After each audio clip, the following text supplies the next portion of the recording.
Dan, is the best bout machine back in business? Yeah, I Yeah, think so. I thought that was great. Yeah, That was absolutely. I mean, tremendous. you're putting it to what I consider to be the highest standard we can compare things to ever. Yeah. And so that's the only reason I hesitate, because he's although people kind of sleep on how great he was in interviews in New Japan. I mean, he oh, I apologize. I'm somehow playing sound on my phone. He built this thing wonderfully last week. So you have all that as well. And so he's, I don't want to insult him by calling him the total package, but he's great. And this was great. And I'm sure we can talk about, I thought there might be more shenanigans than there were, and I'm glad there weren't. And it all adds up when you think about it. So there's plenty to talk about all the goings on in AEW, but he's a great person to be carrying the water right now for sure. Yeah, I thought he did a great job last week, recovered after a bad week, but I thought the opening promo at the top of the show was really good too.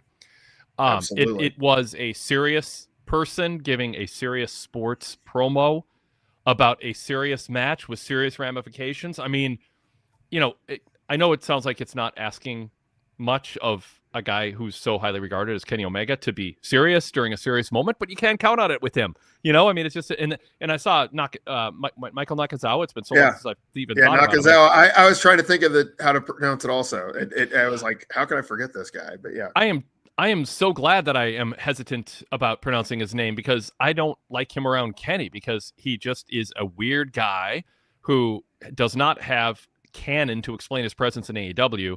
And I thought brought out the worst in Kenny. And thankfully, none of that. Like, he just stood there like he was a serious guy, a serious second, helping get Kenny psyched up. So I was fine with it. I was momentarily worried, because I see Nakazawa as somebody who brings out, they bring out the worst in each other.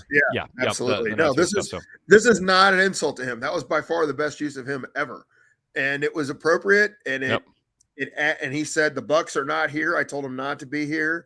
Made me think we might see Hangman, at the time.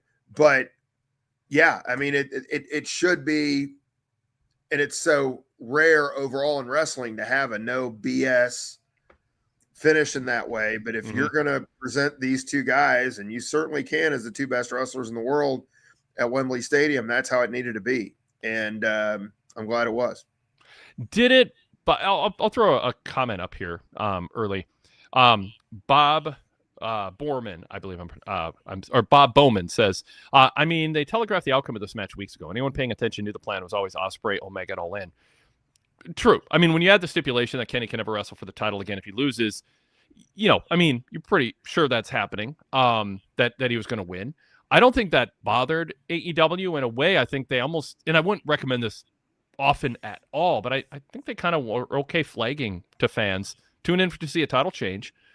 However, I mean, the average viewer might go, wait a second, I've seen Hangman lose. I've seen Cody lose in this circumstance. Nothing's for sure. Tony Khan's booking, if you're thinking in a meta sense, or MJF's resilience, or whatever in a storyline sense, might come through here, especially if people think, maybe Kenny is beat up enough, and the story is it's his last hurrah, and, they'll find a way to talk him back into it. So overall, I mean, I didn't see that as a huge detriment. Normally, I'm very much against flagging things. But my question to you, Dan, and I'm glad you agreed with me on that, but my question to you then is, was it worth the stipulation? Because some people, including Bob Bowman, there's like, well, I assume that's what he's talking about. It gave it away for me. Did we need that stipulation? I'm a little more on the fence about that. I think it was fine. Again, they're telling you, if you turn on this television show, you're probably going to see this, this, and this. Mm-hmm. And there's a really good chance you're going to see it with no BS. And yeah, suspense is really great. And that's part of the appeal of the sport under certain circumstances. But the match that I knew was coming, Hulk Hogan and Andre the Giant, Hulk Hogan and Randy Savage. I mean, this is their WrestleMania. This is their biggest show of the year. And I think it was wise to move this up, because they probably need to sell a few more tickets, get it set in stone earlier, and build the hell out of this thing. And I suspect a fair number of people will come because why wouldn't you? I mean, if you enjoy wrestling. So it's okay that these two guys are being portrayed as being above everybody else, and they're going to have the ultimate showdown in Wembley. I'm good with it. The stip, it made it a little more obvious that maybe it was going to come tonight and not at the pay-per-view. But again, I think that's okay. Like, I think it was okay to get people to get more excited about watching the TV show, expecting to see something. And although AEW has pulled the rug out from under them with Cody and with Hangman before, a lot of times they don't. I mean, I forget when the Bucks challenged and they were going to lose a chance at the titles again, and they won. And this isn't unheard of. And yeah, I think it was certainly fine. And I guess if I had to pick one, I'd say sure, why not? But I don't think it was necessary either. Pretty close on that. Yep. Yeah, Derek Mitchell says in the chat here, the stip totally gave away the outcome. Just not a fan of using the stip that you can't wrestle for the world title twice in 1 year, and Tony Khan would be fine with it. But Darrell Freeman goes, I didn't mind them giving away what they did with telling us it might be a title change because they told the story with the promos. They allowed Kenny to cut promos, and that was it was real in sports. Like, I think it helped. Like, if you're going to do this stipulation, you need to sell it the way AEW did. I mean, this could be it for Kenny. Kenny had the weight of the world on his shoulders backstage in that serious promo at the top of the show, coming to the ring. If you're just kind of buying in, you're not overthinking it. You're just like, God, I hope, you want to, I mean, like my current phrase of the summer is create a product where fans can buy in. I think fans want to buy in. And the Brawling Birds is not what I'm talking about. You can't buy into that nonsense. So, that's what I'm talking about. Like, don't do stuff where fans can't buy in. Put it through that can the fans buy into this filter? Because I think fans want to. Kenny, and the whole build for this, but especially Kenny, walk into the ring. You look like the weight of the world on his shoulders, and you're going, God, he looks like this is the last world title match he's ever going to have. So if, setting aside whether you agree that they do it or not, once the decision is made to do it, sell it like this. Put it over like this. Make sure that you are framing it and reacting to it with the gravity that this stipulation on someone like Kenny Omega commands, and they did that. So I want to lean on that more than should they or shouldn't they have done it, because I think that's subjective. But what is not subjective is you need to sell it. You can't just put the stip out there and not sell it. And there's times stips are put out there and wrestling promoters and wrestlers don't sell it to the degree they should. This time they did. So, I think it added drama. Yeah, and I would add to that MJF did his part. Like, every promo he cut, you believed that he believed he was going to be in Wembley Stadium defending against Ospreay, and that he was above Kenny, and that this was the new era, and that they were just going to write Kenny out. And I mean, I would say, I don't know what percentage you'd put on it, Wade. I mean, I think I thought maybe MJF had like a 1 in 500 chance of winning, I guess, but I was fine with it. Again, I wanted, wrestling isn't always about, it can be great when it's more unpredictable, but it's okay to watch a really well-crafted story play out when it's done that well. Fan Blast in the chat, a regular in our chat, goes, the stipulation didn't give anything away at all. I didn't think Kenny would win because it didn't make business sense. MJF versus Ospreay at Wembley makes more sense. Interesting. I mean, it's two things. One, you could have believed that MJF's going to win. Kenny's near the end of his career. We already saw Cody and Hangman go through it, so why not Kenny? But it's another topic. What about the choice, Stan, to go with Kenny Ospreay instead of MJF Ospreay? Fan Blast is coming at it from a very traditional perspective, and a lot of people do. And I'm not going to definitively say that Kenny versus Will sell more tickets than MJF versus Will, because there is that huge face heel dynamic that would have been very compelling. That being said, I think this is the better way to sell tickets to the AEW audience. It's easier to get people to fly in to watch this dream match in front of 30, 40, 50, whatever thousand people it's going to be, as opposed to a more traditional face heel dynamic, in my opinion. But I mean, I can see Fan Blast's argument, and I'm not, the problem with these things is, it's like when I teach macroeconomics, it's like, we can't go back and undo this policy and then study to see what would have happened. There are no counterfactuals. You can't run two shows and see which one would have drawn more. I think AEW made the right choice, but I understand the argument otherwise. Yep. Bob Bowman says that Omega Ospreay is passing the torch. MJF Ospreay can be done anytime. And that's what I came around on. I came around on the thinking it's kind of like Obafemi and Roman Reigns. It's that passing of the torch moment.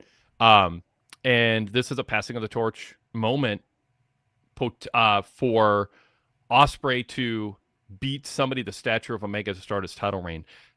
I think that carries more historical weight than beating MJF. There will be many opportunities for MJF and Ospreay. So, but if Kenny hadn't brought it 3 of the last 4 weeks, I think he had an off week a couple weeks ago. But if he hadn't brought it, the story wasn't there. I don't know that I would have been on board with it because you're taking MJF out. You know, MJF is a huge part of AEW's future.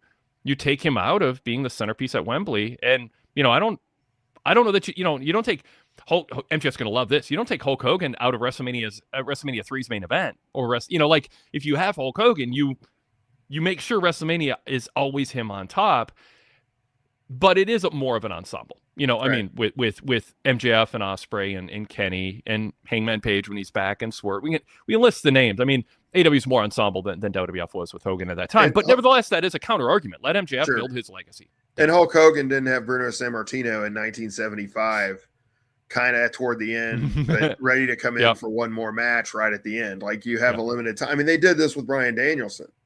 And they made the right move. You know, they had other things they could have done for that All In, and they put Danielson his chance to win the world title with Swerve. And, you know, I don't even remember what the other direction was, but there were some other directions you thought they might go then. They're like, well, apparently Danielson's about done. This is the time to do it. Let's do it.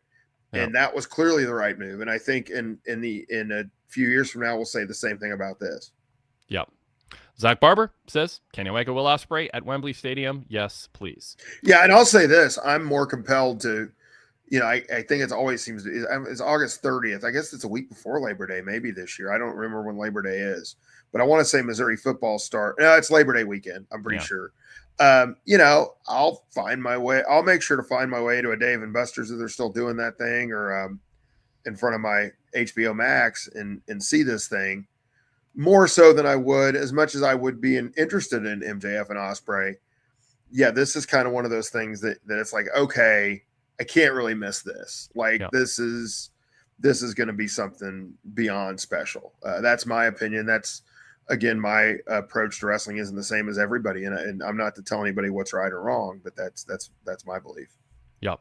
All right, let's pause, introduce ourselves, and then we got some more talk about MJF and whether he should have retained, and we've got redemption coming up. Is there room for the inevitability we're talking about of Kenny and Ospreay one-on-one changing to a different one-on-one match or a 3 or 4-way? So we'll cover that because that's brought up in the chat.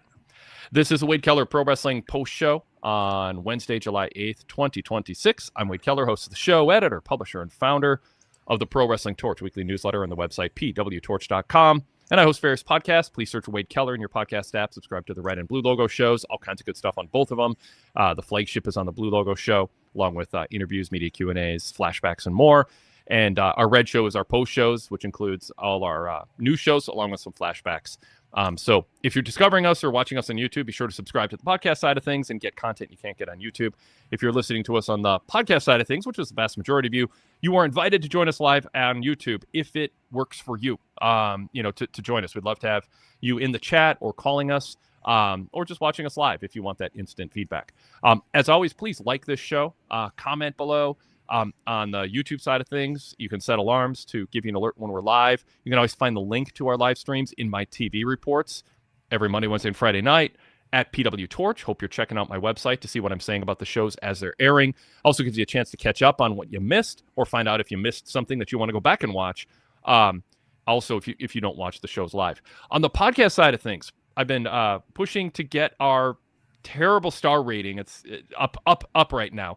The Wade Keller post show dropped under 4 stars because I know AEW fans said I was too pro WWE, or WWE fans said I was too pro AEW. I don't know, but we deserve 4 stars, I think. So I've been for 2 weeks saying go give us 4 stars in Apple Podcasts and Spotify. Spotify is where I noticed the 3.8. We're up to 3.9.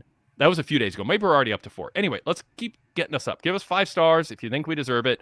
Give us 5 stars if you don't think we deserve it, because I'm asking nice. And because that makes a difference in terms of search returns. Someone who's like, oh, I want to check out a pro wrestling podcast. Should they really skip us? Because some people will if they see 3.8 or 3.9. So help us out if you're a loyal listener. Spotify, Apple Podcasts, wherever you listen to podcasts, everywhere podcasts are distributed. Go give us a 5-star rating. I haven't talked about that in years. Dan started last few weeks because I was like, 3.8, come on. Yes, Dan?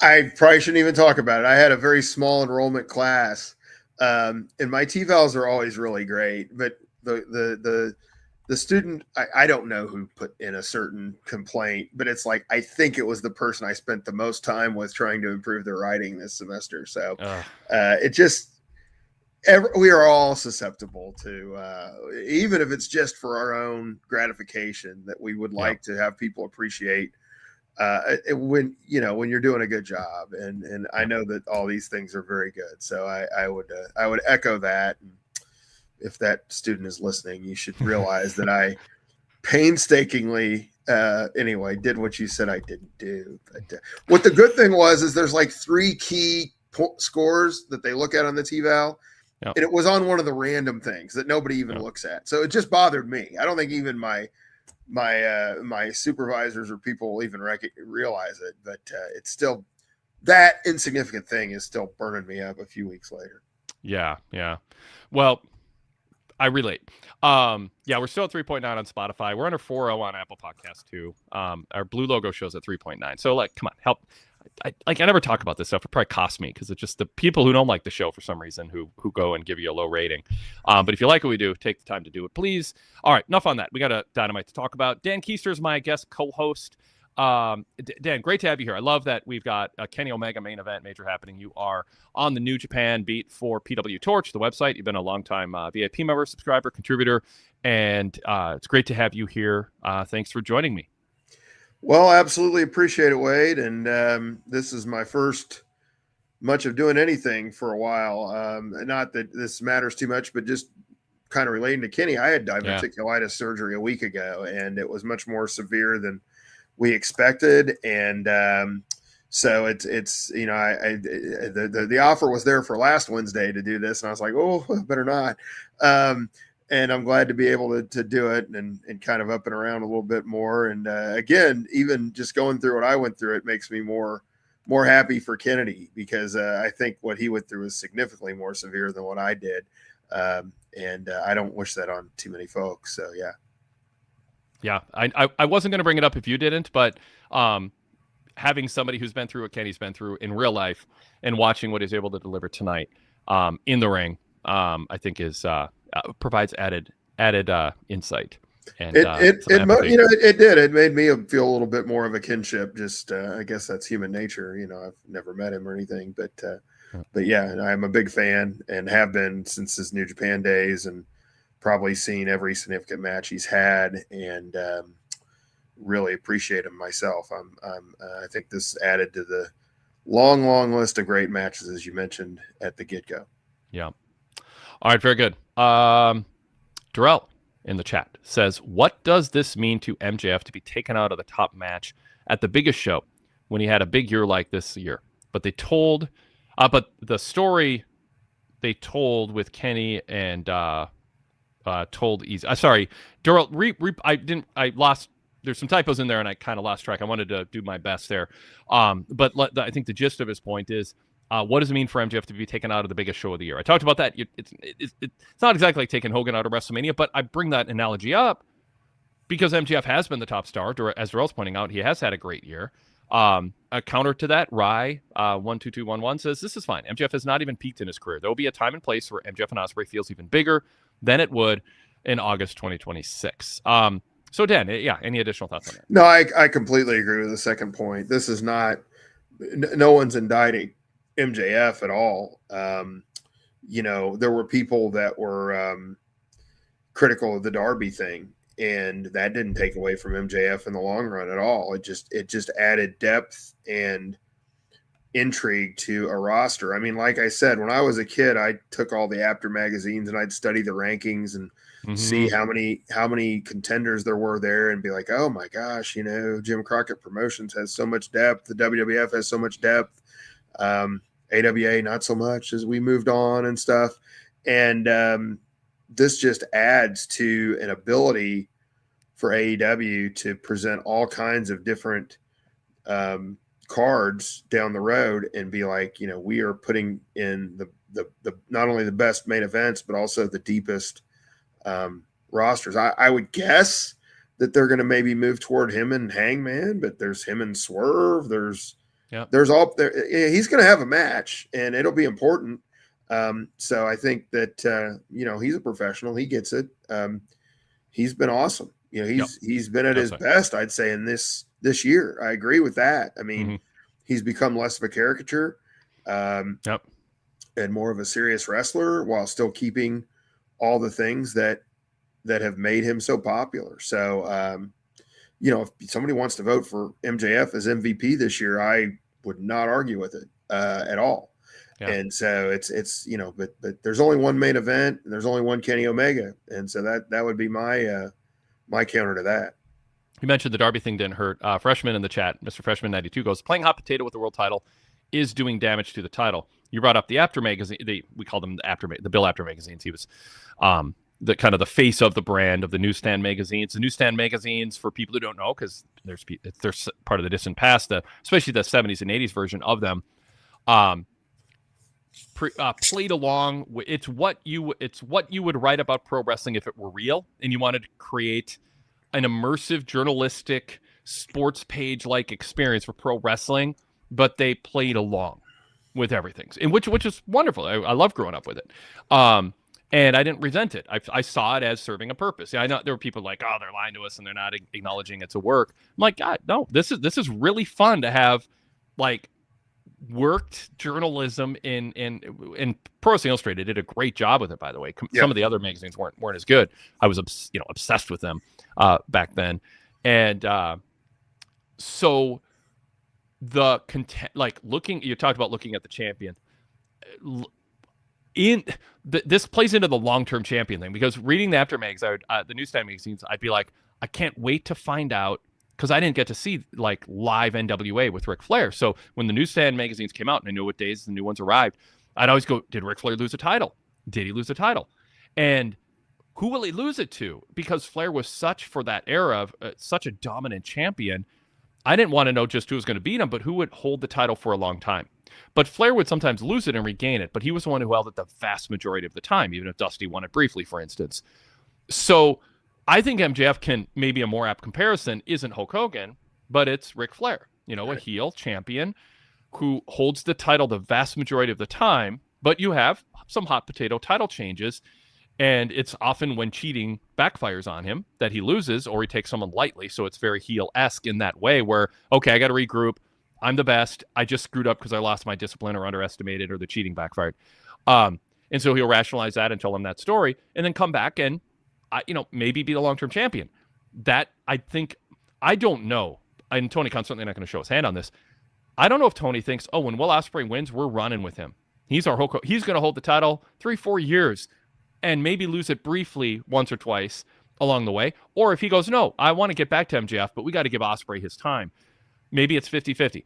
I don't know. But there is a benefit to having the singular, dominant, era-defining wrestler, heel or face, who holds the title for a long time. But I think if there were an equal to Flair or Hogan, there would have been more trades back and forth. But Flair was the best heel in the business, in the ring, on the mic. Hogan was the best strong babyface, great on the mic, doing his shtick, had a formula in the ring, but it worked. So I don't know. To me, if you got Ospreay and MJF, you kind of go back and forth. I don't think you have to choose one or the other. It's a different era, right, Wade? I mean, part of the Hogan being so much bigger than the other 80s wrestlers was by design. I mean, the Ricky Steamboat Randy Savage match was the exception, not the rule. Like they didn't want anybody to compete with that with that spotlight. Yep. And that spotlight was mainly selling tickets to people once a year, and they were still making money on selling tickets back then. And it was okay to have the cartoon superhero be the champion when you had 3 or 4 pay-per-views a year also. Like, this is a different era. Like, I don't know that anybody could be a nonstop champion for 4 years, and it wouldn't, especially again, the AEW audience is different from the WWE audience. I think you need a little bit of unpredictability to keep people engaged and interested. And they've never gotten to the point, in my opinion, and people were worried about this with Darby, and I don't think it happened, where you're like, oh, that was a meaningless title change. That guy, they gave him the title like they did Sami Zayn. Like, it's just, oh, here's your gold watch, and you're not really a champion, but we're gonna play along for a few things. They did all they could with the Darby reign, even though it was a short period of time. And I would have, if it was me, the thing I would say to kind of go along with that argument is I would have been fine with having Kenny win it back when Darby won it. But this worked out really, really well. And it told a good story that Kenny, once again, had to dig deep and had to make sure he did it on his own. He wasn't going to cheat to win this time because he knew this might be his last time. And he wanted to look in the mirror and be proud of how he won if he could win. And he said, if MJF beats me, I'll shake his hand. Yeah, the announcers did a good job of telling that story. I didn't like Taz at the end being like playing heel. Like, I just thought that was kind of took away from the moment a little bit. But MJF deserves more respect than y'all are giving him, the fans and the announcers. Come on. Yeah. I didn't have a huge problem with it, but I get it. By the way, there's a little sidebar here. We got an email from John from Monroe, Michigan. He goes, first of all, I'm a big fan of your site, your consistent high-level content, both audio and print, that you put out.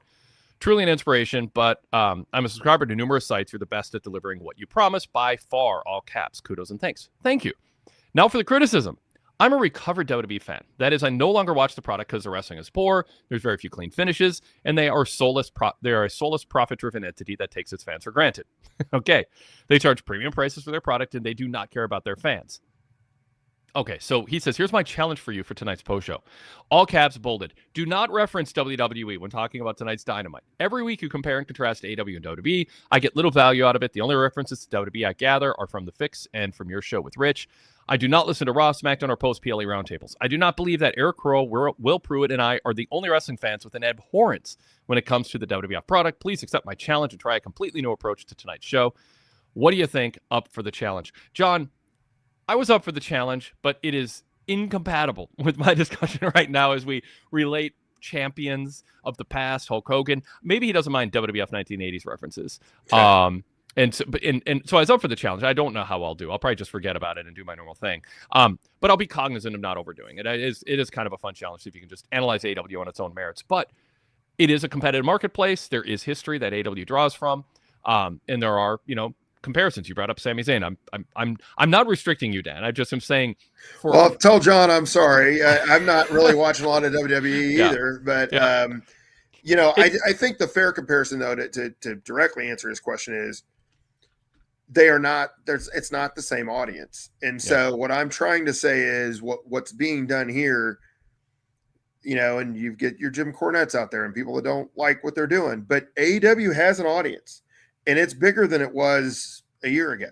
Yep. I think no doubt about that. And so they've done a good job of building and cultivating that audience and having that audience appreciate what they're doing. And I think at this point, that's got to be your focus. That's all I'm saying. And so what I'm saying more going along with John is if the people in the chat or in the real world or whatever are saying you should do it the way it would work for WWE, that's the worst thing they could do because that's, they had this thing on Dark Side of the Ring about TNA thinking they could get the WWE leftover fans. No. That's not the approach for this company. And thank God it isn't, in my opinion. So I do agree with a lot of what John's saying. Yeah. Yeah. I know from talking to Jerry Jarrett, who co-founded TNA, that was the plan, fill in the gap left by fans who felt they had no home as pro wrestling fans with the WWF product. And, that's why, we went after the NWA name, NWA-TNA. But anyway, that's a whole other topic. I do want to say to, what was I going to say to John? Oh, the reason I read his email now, Dan, is I'm like self-conscious or I guess just cognizant in a way I'm not normally about our WWE references because of his email. I'm like, my God, we're just throwing them out there in the opening, half hour here. So it's like, I'll publicly apologize to John. Plus, he's very kind to me. So I was like, it's a good plug too. Yeah, Dan? I want to make a quick plug. We brought up the NWA. It is Friday night in Waterloo, Iowa. Our friend, I think you consider him a nice guy, at least I'm sure you met him, James Jeffries, is challenging for the NWA world title, if you want to call it that. And I will, in respect to James, in Waterloo at the annual National Wrestling Hall of Fame Museum weekend. Actually, I think the card is on Saturday and the banquet is on Friday. People can look this up. But Impact Pro Wrestling, Troy Peterson does an amazing job running those shows.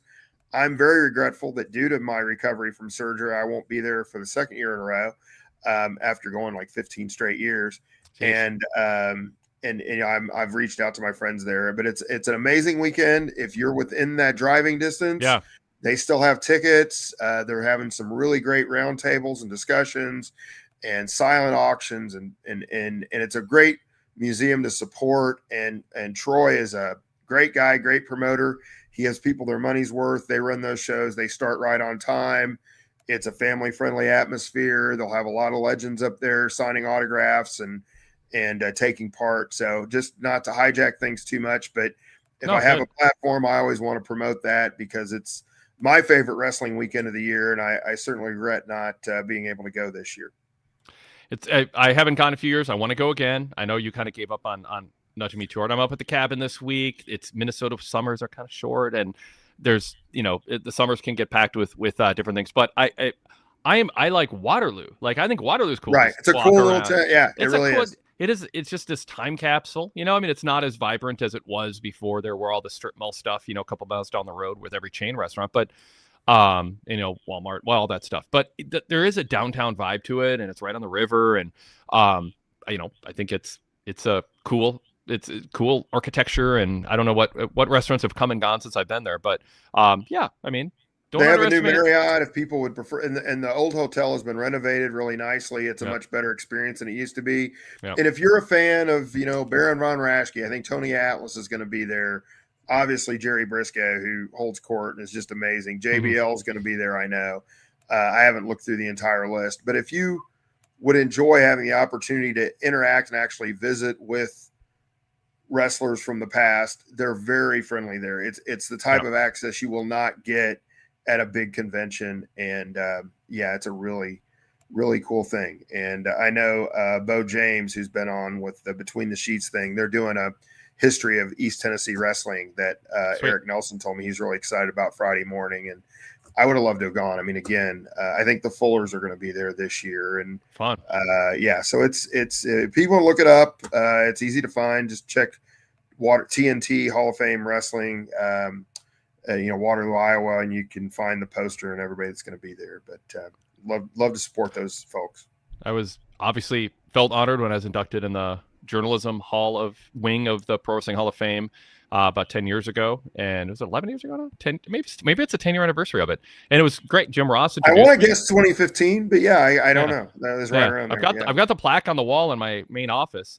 So it's 10 or 11 years ago. Jim Ross. It was so cool. Jim Ross. I mean, I've covered him journalistically, but it's cool to have Jim, who I've spent more time on the phone and interviewing over the years than almost anybody in pro wrestling over the decades, and to have him introduce me and did a great job with it. I was very touched by that. It was a cool thing. So, a special place for me.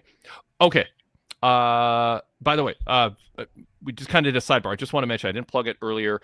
Phone lines are open if you want to call us and be a caller. We're going to go to Johnny momentarily here. He's on hold. The link to be a caller changes with every show, but you have to find the link in my report at PWTorch. Just look it up on your mobile phone or your laptop, desktop. Go to PWTorch, go to my TV report. There's a link not only to watch the live stream, but also to be a caller.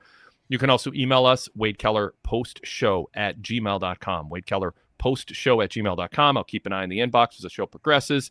You can also join us in the chat if you're watching us live.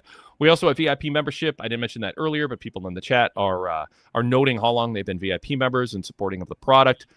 You can find out information on membership at pwtorchvipinfo.com. pwtorchvipinfo.com. That is an updated page with the very latest features and benefits that come with membership, along with all the ways to sign up through the Apple Podcast app, using your Apple account, through Patreon, which links up with Spotify, and then a full VIP membership with credit card, debit card, or PayPal, which gives you access to nearly 4 decades of archives. Add commercial-free access to our free podcasts, at the Daily Cast, the Wade Keller shows, and then an array of VIP exclusive shows. Nick Barbatti's weekly show, Nikki's Club, focused on WWE. I won't go through all the shows. Just great lineup. Greg Parks Out Loud with his weekly single topic, big picture analysis. Our post pay-per-view roundtables. Alan Cunahan with his Pro Wrest Paradise covering Japan and history and who the top wrestlers in the world are. A lot of different perspectives and expertise and areas of focus that you won't find anywhere else. Just a great mix of passionate personalities covering professional wrestling in a way that I think if you're kind of want grown-up coverage of wrestling and not bombast and whatever, VIP is the way to go. Check it out. I've got shows that I host on a regular basis there too. pwtorchvipinfo.com. We'd love to have your support, of course. And it's not charity. We're just asking for you to support us, but we give you a lot in return. All right, back to the show. Lots of chat comments I could get to, but I do want to get to Johnny the caller, but I will throw up encouragement from Mika Current, who goes, "Go VIP, everyone." Jirai says, "I've already been VIP for 10 years now. In fact," Mika goes, "I'm going on year 3 of VIP myself." And I'm scrolling down. Ducky D says, "Go VIP, everybody." Mr. Freshman says, "My favorite part of being a VIP member is a privilege of listening to everything with Rich and Wade." That's what we call the podcast, everything. Because Rich has an eclectic array of interest in pro wrestling, and we try to cover the top items, but also that's kind of where I learn what's going on in social media and pro wrestling. So Rich is immersed in that, thankfully, so I don't have to be. And we bring he brings that up, and he's big into Stardom. I mean, we talk about wide array stuff. The A topics and B topics of the week in wrestling, we always cover that stuff, but there's always other things too. Really enjoy doing that show. And of course, The Fix with Todd Martin is a big part of the show also. Yes, Kansas City Chiefs fan, Rich fan. All right, so let's see if anybody else had anything to say about VIP, and then we'll bring on Johnny. Mr. Freshman says the sidebar by Rich was epic. LOL. Yeah, this week Rich was watching NXT in the background, and he brought up a botched move, and it turned into a multi-layered discussion about how wrestlers are trained and how they prioritize being fancy, even if it's sloppy and unrealistic, over telling a good story and getting the crowd engaged and investing in an outcome. And then that led to another subtopic. And I said the show would come with a flow chart to get so people could find out how to get back on topic. Ducky D in the chat wants to know, did anybody else discover Wade through the Stone Cold podcast? And Nikki B666 says, I did, Ducky. And Adam Kidd says, I did ramen. So there we go. So fun conversation in the chat. Oh, Mark Biscetti says, I've been subscribing since 1994. Thank you, Mark. That's awesome. Okay, let's bring Johnny on to see what he has to say about tonight's Dynamite. Johnny, thanks for joining us. Thanks for holding. What's on your mind about tonight's Dynamite? Hey guys, before I jump to the thoughts on tonight's show, it's obviously been a big week in wrestling, but 30 years ago was also a pretty big week in wrestling, and the 90s Pastcast is one of my favorite shows on the network, yes. And so, it's just a really good time to jump into that show. So I'll throw in a little plug for those guys because they're doing a great job in the last few weeks. Well, now I'm covering up your face on the YouTube side of things to put their graphic up. It is Patrick Moynihan and Alex McDonald. They review a Pro Wrestling Torch newsletter from 30 years ago this week. Every week. So you get to march through their reading of the newsletter. They read, they research, and then they talk about it. Great chemistry. It's a just fantastic part of the Daily Cast lineup.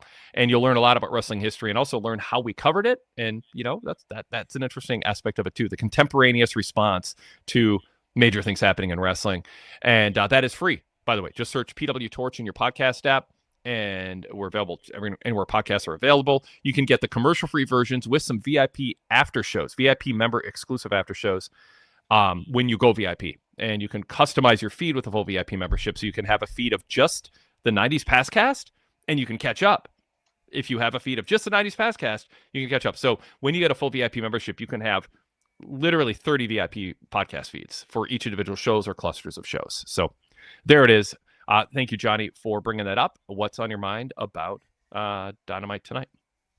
I want to just pick up on the conversation you were having before around sort of whether or not it was the right call to go to Kenny now. And there were a few comments in the chat around, it being a short title reign. And I think it came up yesterday as well in your conversation with Jason Powell on the flagship, where he was, I think, against moving because he likes long title reigns going into shows. And I don't get this obsession that wrestling fans have with the length of a title reign. Like to me, that's largely irrelevant to what is the story that's placed around the title reign. Like that was the key factor in Roman's title reign. It was absolutely the key factor in Darby's title reign.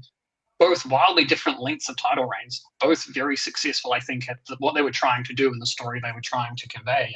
And probably my favorite moment in any title reign, I think it was before the Kenny Okada Dominion match, kind of probably the most famous match. Okada cut a promo where he listed, I think, the 10 challenges that he had defeated as champion. And just that level of storytelling of bringing here's who I've beat, here's the list of credible people that I have beat as champion to build up the next match that we're having is what's important. And I think ultimately getting to this Kenny Ospreay match, it is the biggest match that AEW can put on at the moment to go in the biggest show. So it's the right call. And I apologize for another WWE reference, but Seth Rollins is selling the Roman Reigns SummerSlam match as this might be our last chance. It's not. I mean, I guess if Roman just goes to Hollywood or, whatever, but it's not because of age. Like with Kenny, this, who knows how much time he has left. And it's a perfect time because Ospreay hasn't been established as a world title level. I mean, he's world title level, but he hasn't, he hasn't been that. So it is a perfect time to tell this story. And I'm with you. To your original point about why are people against playing hot potato with the title? I think it's a great question because sometimes, we sort of have an assumption and we just go with it and don't question it. And you're saying, let's question it. What is wrong with rapid fire title changes? And in the past, I brought up, like in UFC for a while, there wasn't a single successful defense of the light heavyweight champion. I don't know, in a 90s or 2000s period. Like they just kept winning a title and then their first defense, they'd lose it. It was hot potato. Meanwhile, you got Anderson Silva with this like incredible record, GSP with this incredible record, long-term champions. So UFC has shown you can have both concurrently, and they're both compelling. Pro wrestling should emulate what happens in sports. Sometimes you have a dynasty in a team sport. Other times, nobody repeats. That's fine. Like, tell both stories.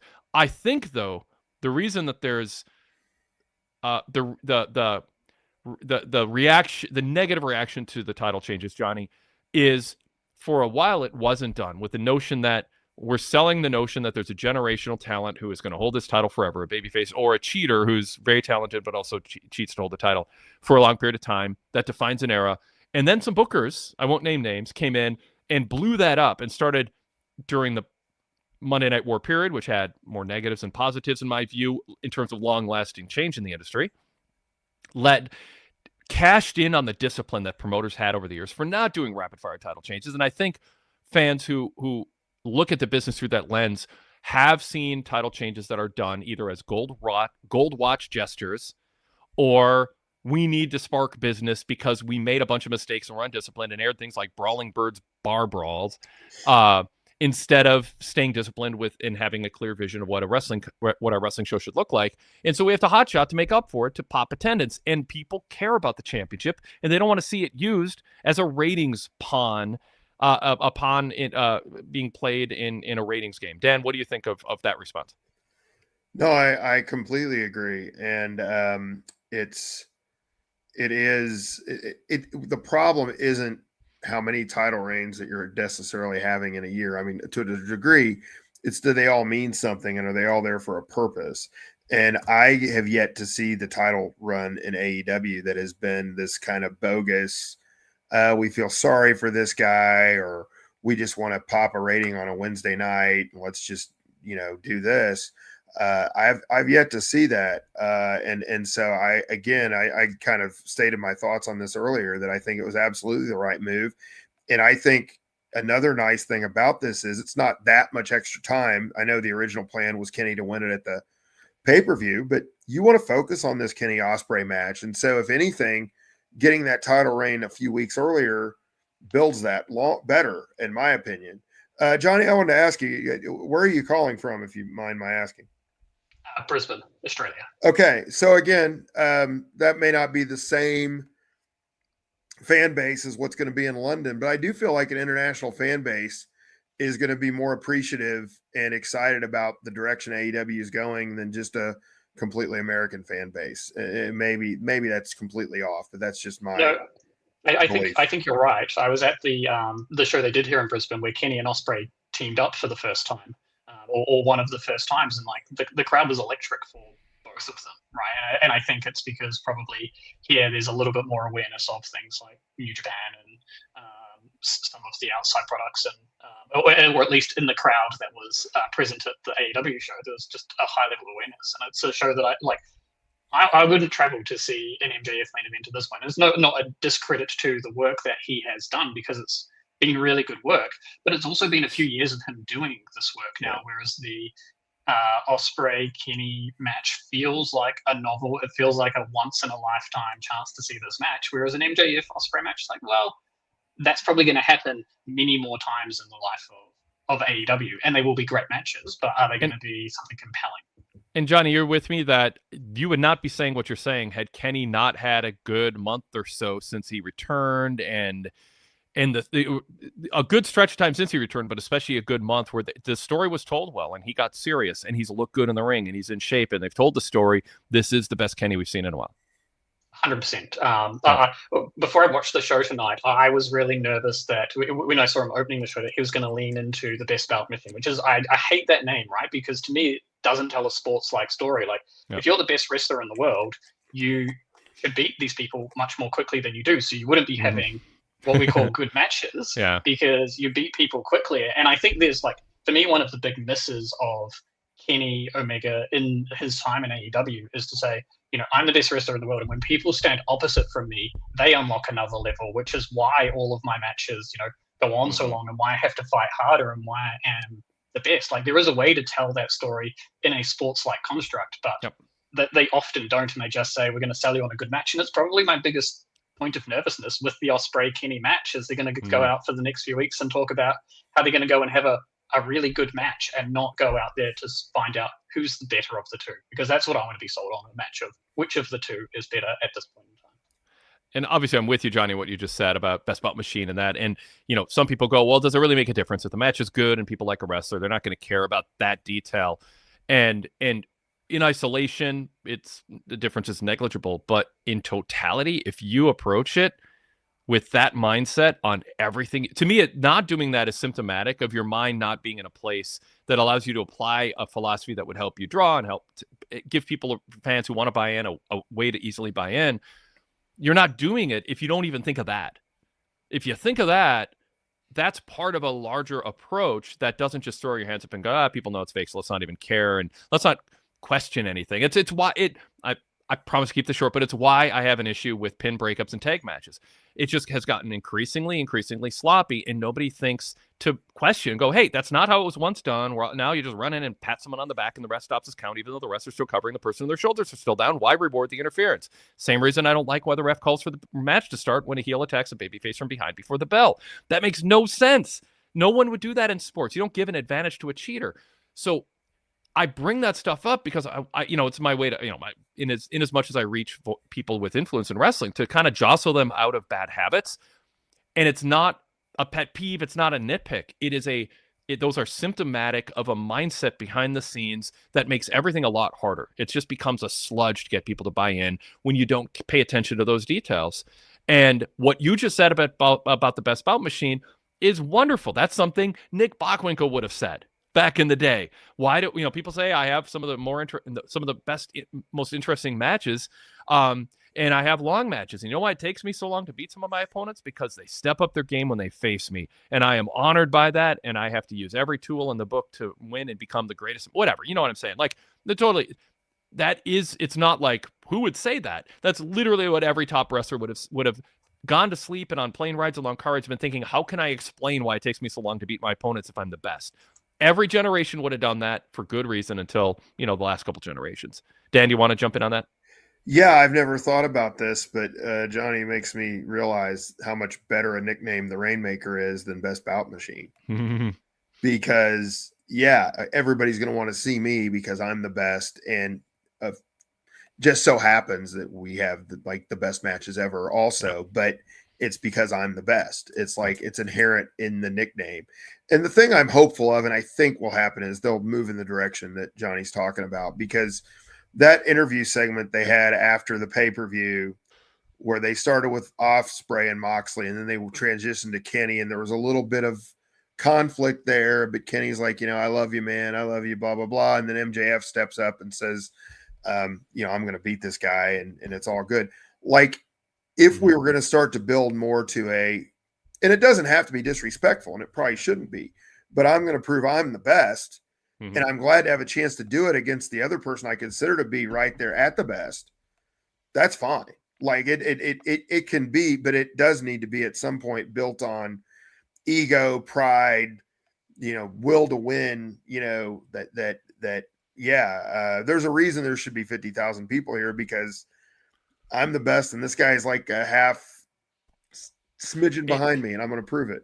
It's going to be interesting how CM Punk and Cody Rhodes tell perhaps a similar story. We'll see with the SummerSlam build if that ends up. Like I said, there's still storyline room for things to change or not go that direction. But that's where things seem to be pointed. And is it friendly and respectful, mutually respectful, or not? And that is it should be the exception, not the rule. But it doesn't have to be only once every 10 years that you have two top baby faces, especially when you have this baked in storyline of a guy near the end of his career, but he's still in his prime enough against a guy who hasn't won the big one in this context. And I get the sense that the story is Will wants to beat Kenny because that's the best he can. That's the best.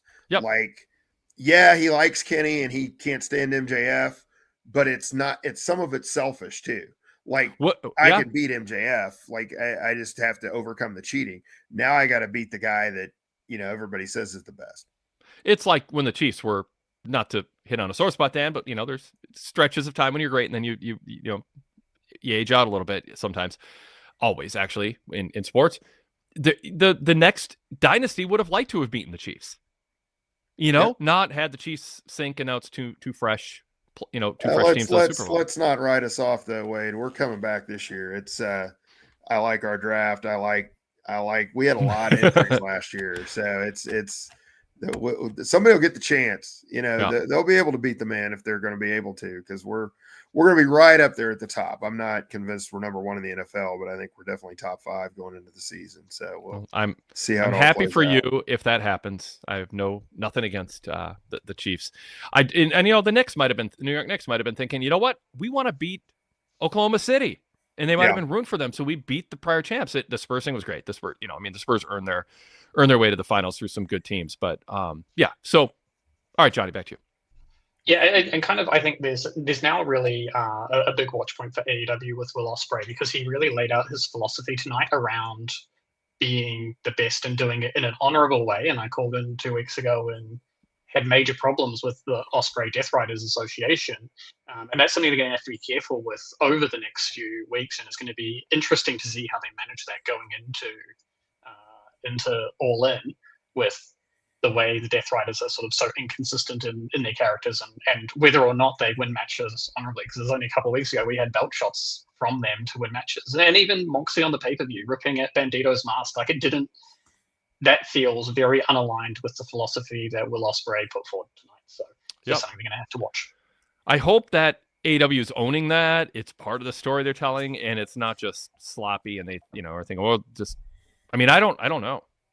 Do you have faith, Dan, that they will bring this together and that because they underlined it tonight again. The story is, I think it was Taz who was saying, Ospreay the Death Riders want to bring Ospreay a new approach to his style, a more ground-based, grinded out, submission-based style that adds to his flashiness and high spots and athleticism. And that's great, but there are, and Moxley is, a big brother, an uncle, whatever to Ospreay. But in the end, if Ospreay's going to be this admirable guy that you're rooting for, he should care about Claudio hitting Brody King in the back of the head with a belt. He should care about what Johnny brought up with Bandito. He should care about their tactics and all of that. And I wish I had more confidence that will be an integral part of how this story plays out. I think the odds are in favor of it, but I wish I was sure, and I'm not. Dan? Well, because it has been a little bit all over the map. I mean, it's one of those things that you can look at it and you can piece together a good story. But if you really look at it, there are things that the things Johnny brought up, and there's more that are just a little inconsistent. So I would say and maybe I missed it, one of my disappointments about tonight's show is those guys tagging up I guess they've done it once or twice before. I can't recall. I think they have. But did they even mention it before they showed up in the ring? Like, I mean, you're in the Will Ospreay business right now. Yeah, I mean, to just have him show up.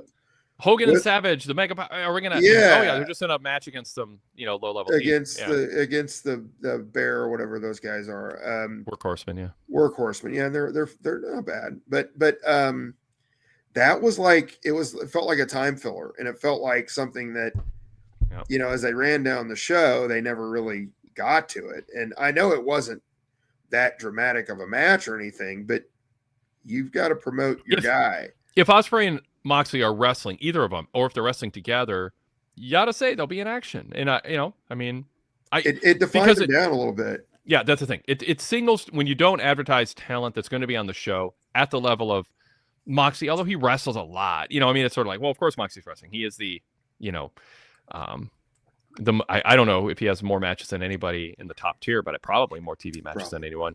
But yeah, I would. What was my go-to example? Was it when Eric Embry in World Class, when he was Booker and he would wrestle, he'd have the announcers go, Eric Embry's going to be in action tonight. Eric Embry's going to be in action tonight. And it's like, oh God, if you knew whatever. I didn't. Dusty. Yeah, it's Dusty. Oh my God. That was probably the Dusty's worst. Going to be wrestling tonight, everybody. And he just win a squash match in 30 seconds. But better to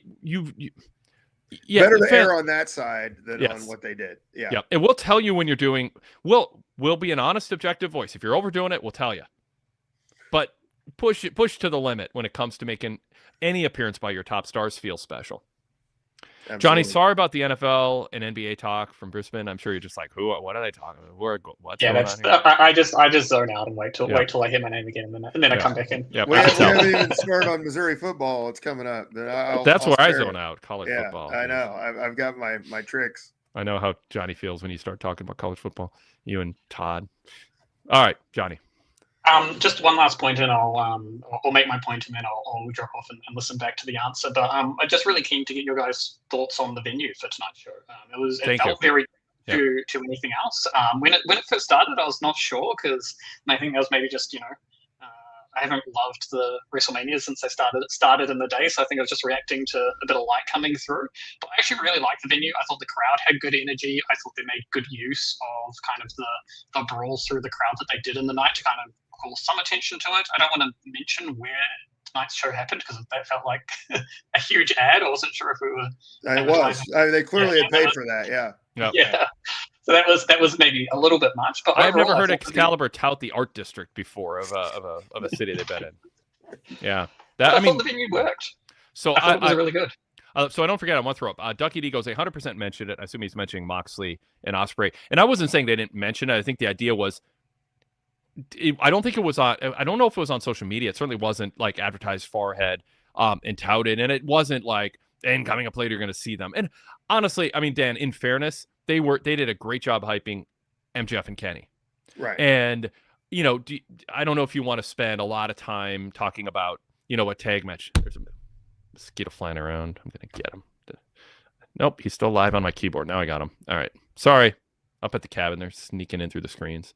By the way, speaking of, this is another, it's like everything. No, I don't want Apple Music to launch now that I hit a button and the mosquito. Yeah, I hit the keyboard. So, by the way, while I'm thinking of this, we have horse flies that fly around us, black flies, and so we have this thing that Darby Allen might be interested in up here in the shores of Lake Superior in northern Minnesota in the Arrowhead region near Canada, and it is an electronic bug zapper. There's a little button here, and you push the red button and you swing it across a fly I had a fly earlier during Dynamite that was landing on my skin and biting me constantly, and I couldn't get him. Got him with this, electrocuted him. So Darby, where'd you get that at? I may need to get one. At Ben Franklin in Grand Marais, Minnesota. Okay. The Ben Franklin store. Great. Wait, I'm gonna second those zappers. They're fantastic. They're really, really good. But with that, I'll leave you guys to chat. Johnny, no, let's. Did we? Well, hold on. I want to make sure we address the. I got a little off topic. The question was about the venue and what you thought of tonight's show, but I'll listen back to the answer. Well, we needed you to get us back on track. Thank you. Take care. I always enjoy your calls. I love the venue. I I've talked about Nitro and how cool the spring break episodes were and how they stuck with me. And, people were down on Road Wild, Hog Wild, and the biker gimmick in Sturgis, South Dakota. I was thinking north or south. Yeah. And then there's people who go, but you're giving up a gate. I'm like, yeah, but in the long run, isn't it more important to have novel settings? Yeah. And I think that was a nice break, and it was special, and it was different. I mean, the concept of doing something in a novel location is great. Now, it's hot. The announcers talked a lot about the sweat and the humidity and all that. It was Kenny did a good job of building that into his promo. I felt like saying, well, it's going to be 9:00 by the time you take the ring. It won't be quite as bad, but still, it's like, I got to overcome all this stuff, address it. Yeah. Yep. I loved it. I love the setting. I wasn't preoccupied with it, but I also was cognizant of, they made sure you were aware of it. They did cool wide shots. It felt like a festival concert, atmosphere. It made it seem like a hot product. No pun intended. I really enjoyed it. Dan. Couple things. I had this in my notes, and I may sound like the whatever weird guy, whatever, but they've gotten scared from having attractive people in swims, and it doesn't have to be all women, but it's the beach show. You can have some models hanging out there, give people a little something to look at on the TV. There's nothing wrong with that. They did that at first when they did the cyber whatever and the stuff they did when they first launched. And I think they got heat for it, and they were like, I guess we won't do that anymore. Like, you're showing the beach. Show me some attractive people hanging out. I'm watching a TV show here. I use a little bit of that from time to time. Not a major criticism, obviously.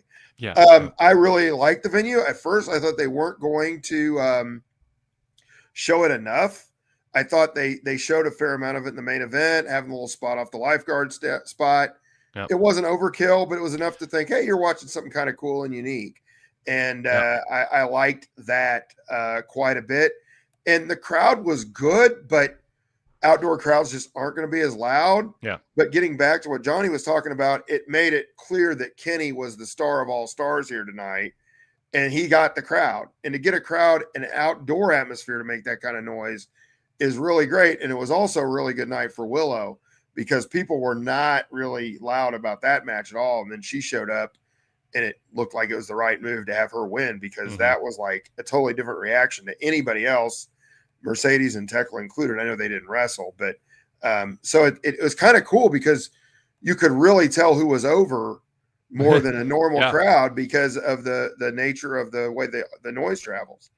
One of the things that I liked, or that stood out to me, is when Kenny Omega came out, he didn't get like a mega popular reaction. This wasn't, Sami Zayn in Montreal. It wasn't Hulk Hogan in the peak Hulkamania.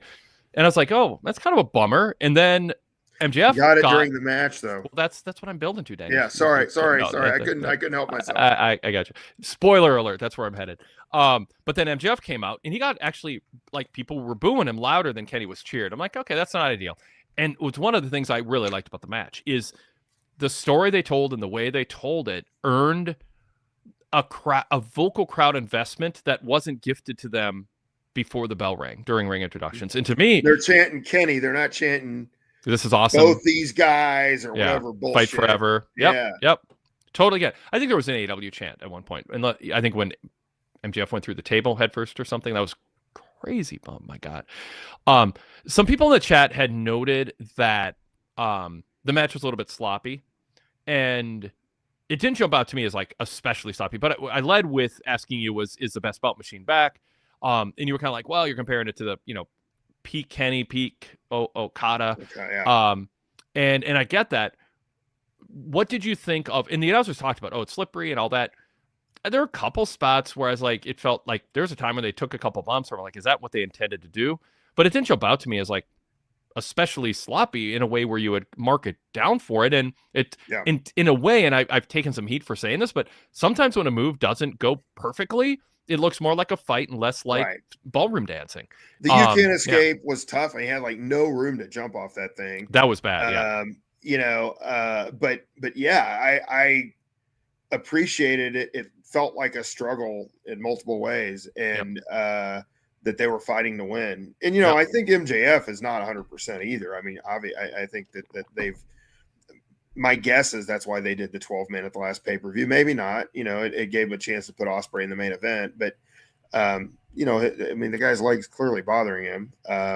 And so, yeah, it was a great match. But yeah, it's like, to me, the Okada Omega stuff's the best I've ever seen, period. So I'm right, along with Flair Funk, I guess. But that's just because it may not meet that. And it's a TV match, right? It's going to have commercial breaks. It's not the same as a pay-per-view match either, but it was excellent stuff. I certainly was, By the way, I'm doing another WWE analogy. Sometimes WWE, when they have a big main event match, it's like commercial. This was nice because they went a long time before commercial. It was a double box setup where you could see the action during the match. It felt like they were treating the match as important enough to not just cut away for breaks excessively because we got you. You stay tuned for the main event. Now we're just going to throw in a bunch of excessive commercials during the main event. So that was nice. On to Mark Wrestling goes. Wade, AEW did something you've been advocating. They did a drone shot and established the shit out of the surrounding area. Oh, he said typo. The shot of the surrounding area. I like the typo better. And it looked good. Bravo for the stepped up production. I hope they get addicted to that and do it more often. I mean, now it'd be copying WWE a little bit, but I love when they show. It's an advantage. That was a really cool start to the show. Yeah, absolutely, really cool. Yeah. Show the enthusiasm from fans attending live is contagious, and it allows people to live vicariously through their excitement. In AEW, I'm sorry, doing close-up shots of the first 3 rows of fans is not a substitute for the excitement of people outside the arena lining up, anticipating when the gates open. And yeah, although I always enjoy I think it's a gimmick. I think it's something fans are cognizant of is when Jericho's Judas is playing and they do the camera pans them. I love that there's fans. There's one bald guy about 30 years old who's just like that. He was not going to sing the lyrics. A bunch of people were singing, but camera pan right past me. Goes, I am protesting. I'm not singing. I don't know the lyrics, or I do. I don't want to sing it. He's over. I'm over him. Whatever. But that's not. Yeah. Just crowd enthusiasm is something AEW had a huge advantage of in the early years. And then, obviously the pandemic threw things off, but they didn't take advantage of it then. Dan, back to your point about putting, was it scantily clad young women on this show because it's a beach? Why not? They're at the beach. It gets they're wearing the shirts. The announcers are playing into the Justin theme. Roberts dressed down. Yeah, do the theme. I think I speak for a diverse audience that scantily clad, attractive people of both genders and everything in between.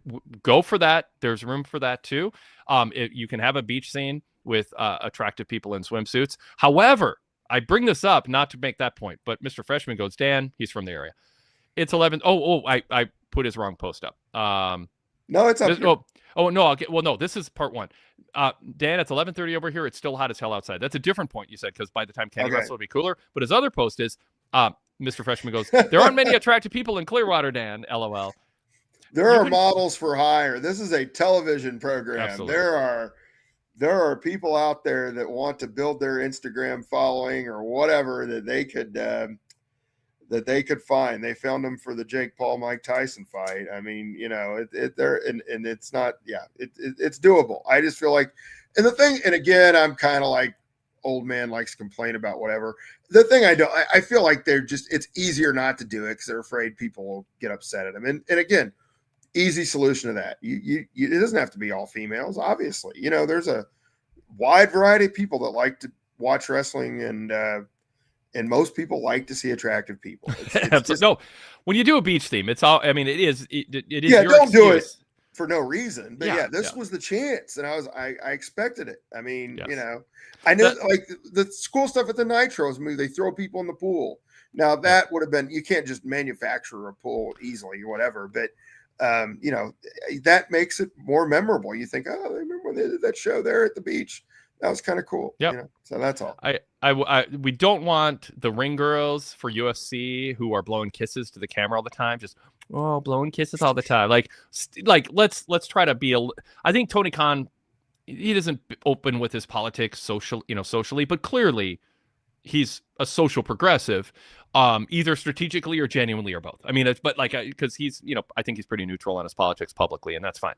I mean, it's sort of fine. That's probably why I have under 4-star rating, is I'm so open about, being anti-MAGA and stuff. And then, so that upsets people and pulls the rating down too, but whatever, I'll live with that.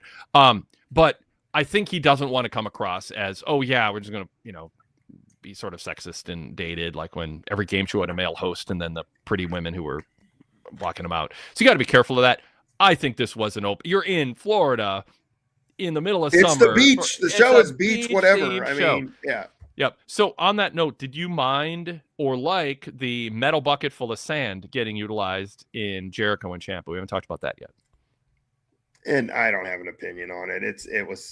I wasn't completely against it. I mean, that was, again, it's what we're talking about. They're showing the theme to some degree, and it gave Jericho an out in the end. And I guess that's what they wanted to do. They'll do a rematch, maybe. I don't know. I didn't have strong feelings about it. I get it. It's fine. They could have done without it also. I'd have been fine.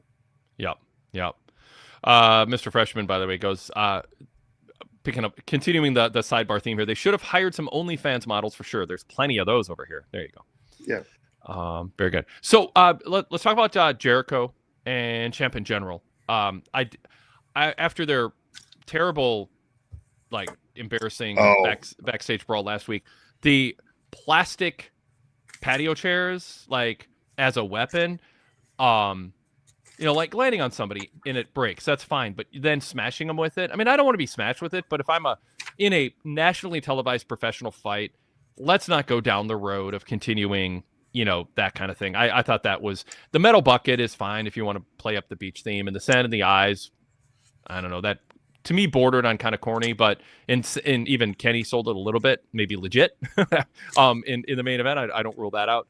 But part of it is, like, if they're aware of the criticism, if Jericho and Ciampa are aware of the criticism of what they've been doing lately, you might want to just do something a little more realistic and hardcore than using plastic lawn furniture. I don't know. So yeah, talk about Jericho and Ciampa and what you thought of the match, which I thought was overall fine. Fine was my description. I'm looking through my notes here. I don't have a lot on that. I thought I took some. Let's see, what did I write here? I do find it kind of annoying that it's like they've been given this WWF, I'll say, because it's more Vince McMahonish from the 1980s directive, just to say Jericho.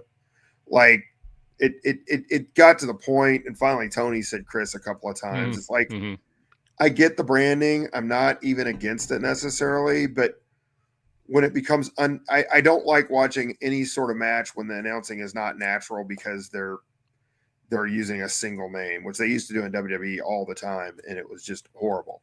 And that was probably my biggest takeaway from the match. I think, but yeah, it was fine.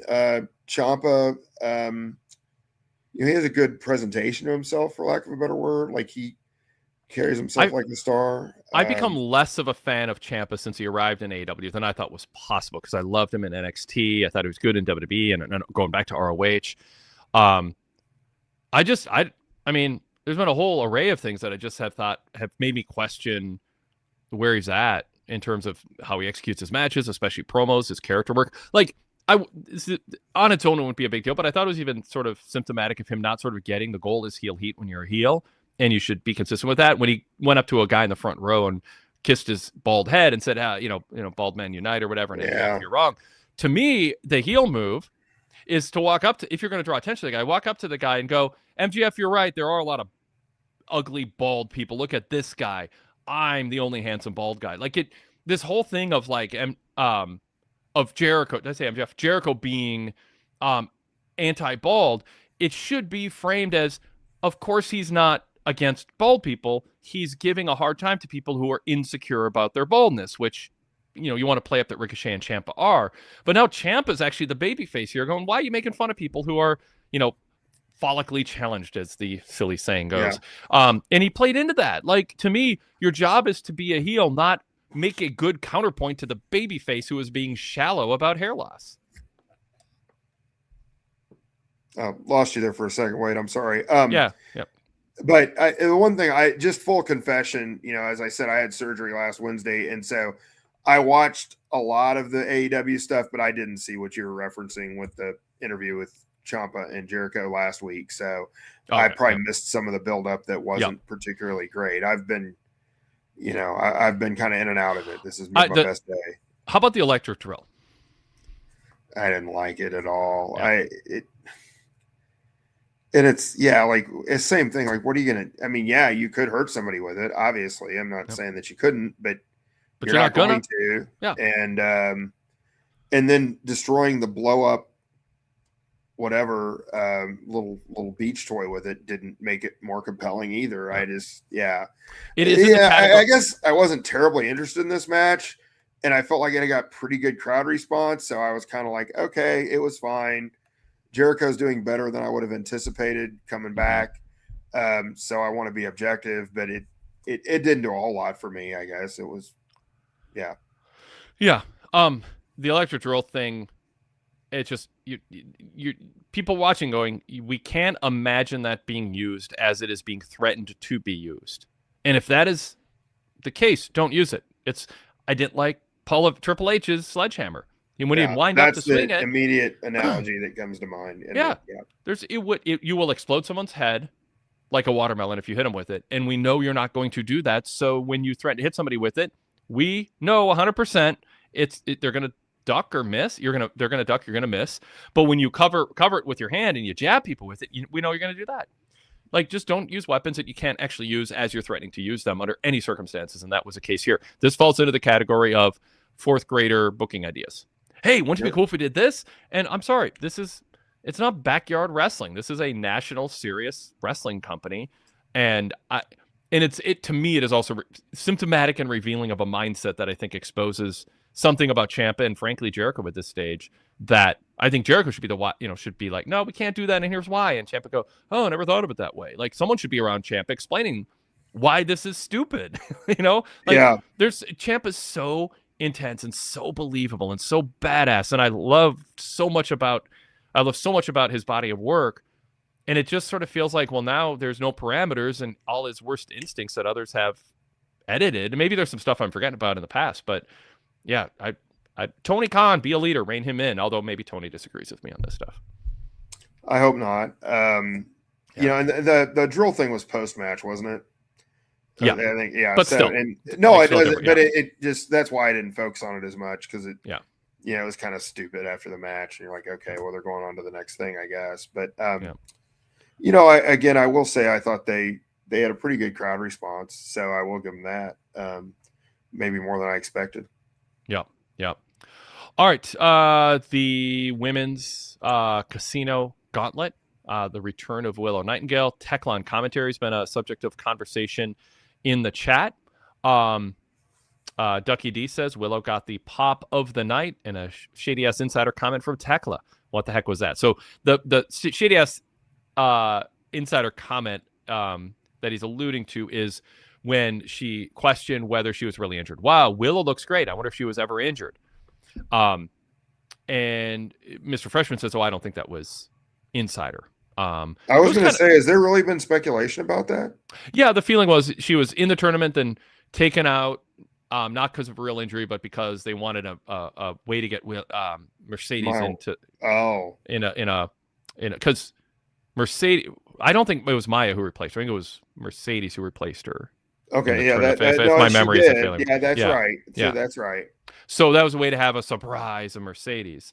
So I don't know. I mean, it was kind of flew random past me.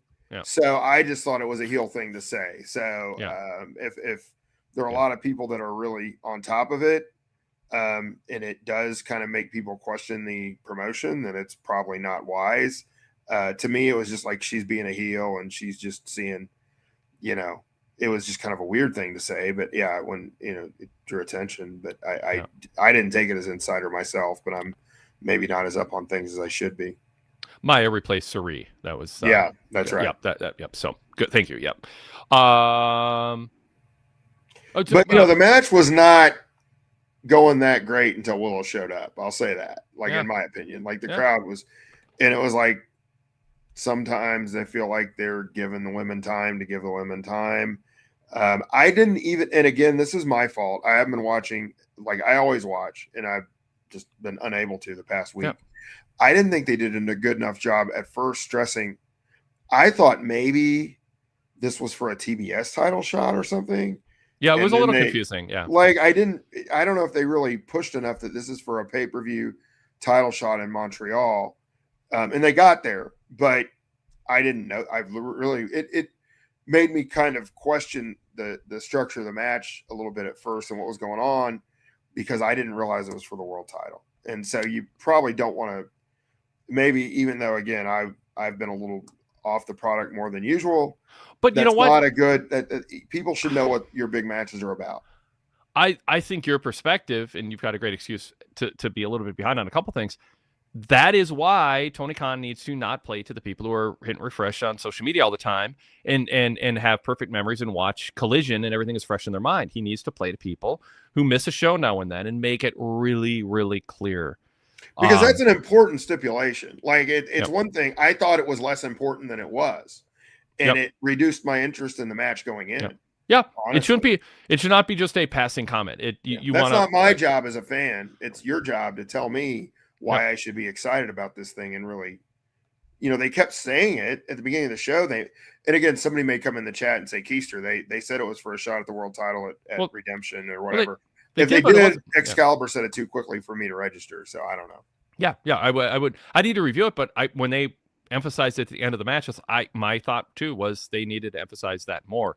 I knew what the stakes were, but I'm watching it and it was like, oh right, that's coming up at Revolution or Redemption, not Redemption. Thank you. All in. Yep.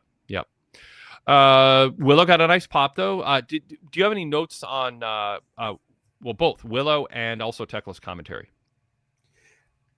I saw some people on social media praising Tekla's commentary, and I can't say I agreed, really. I thought it was random. I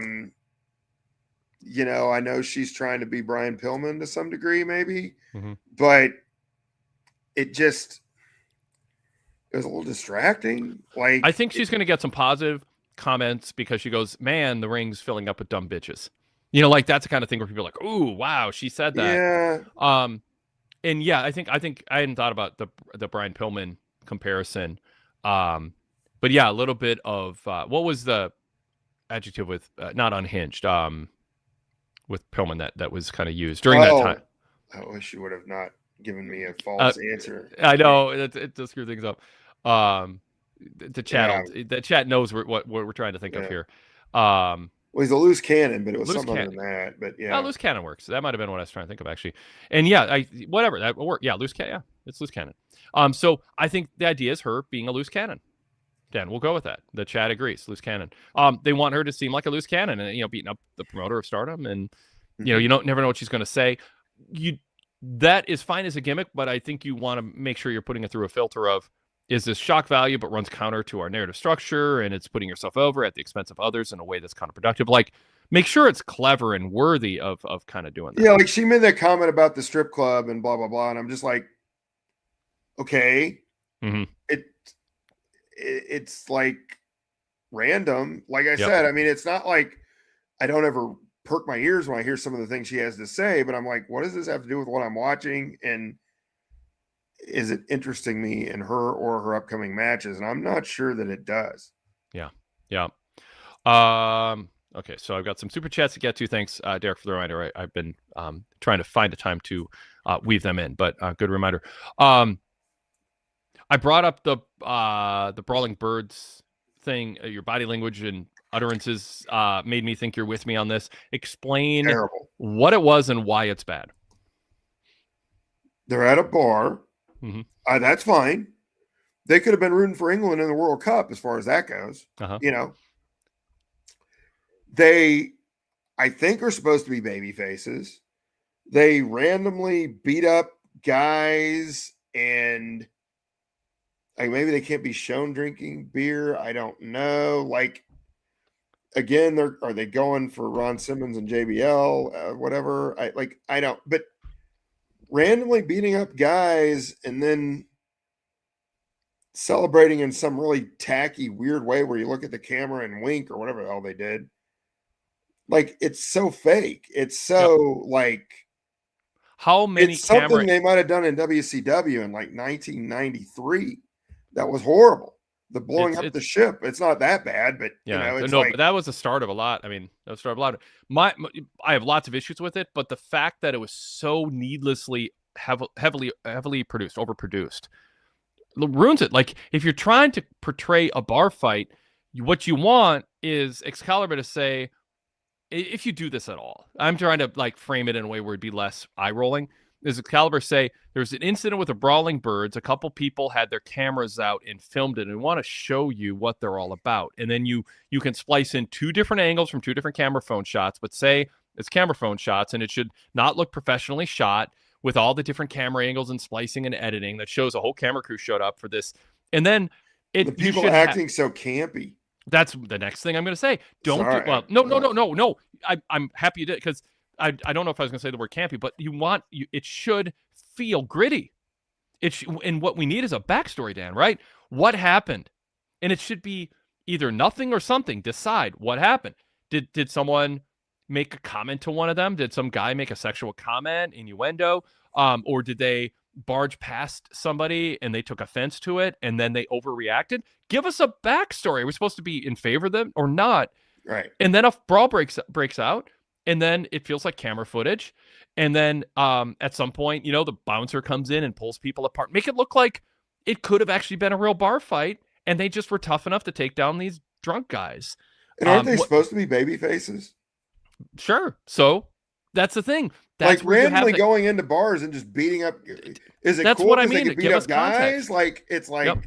Give us context. What? And you can tell the story where the guys deserve to get beat up, and then you're like, oh yeah, they're badass. That's cool. But like, it's bad.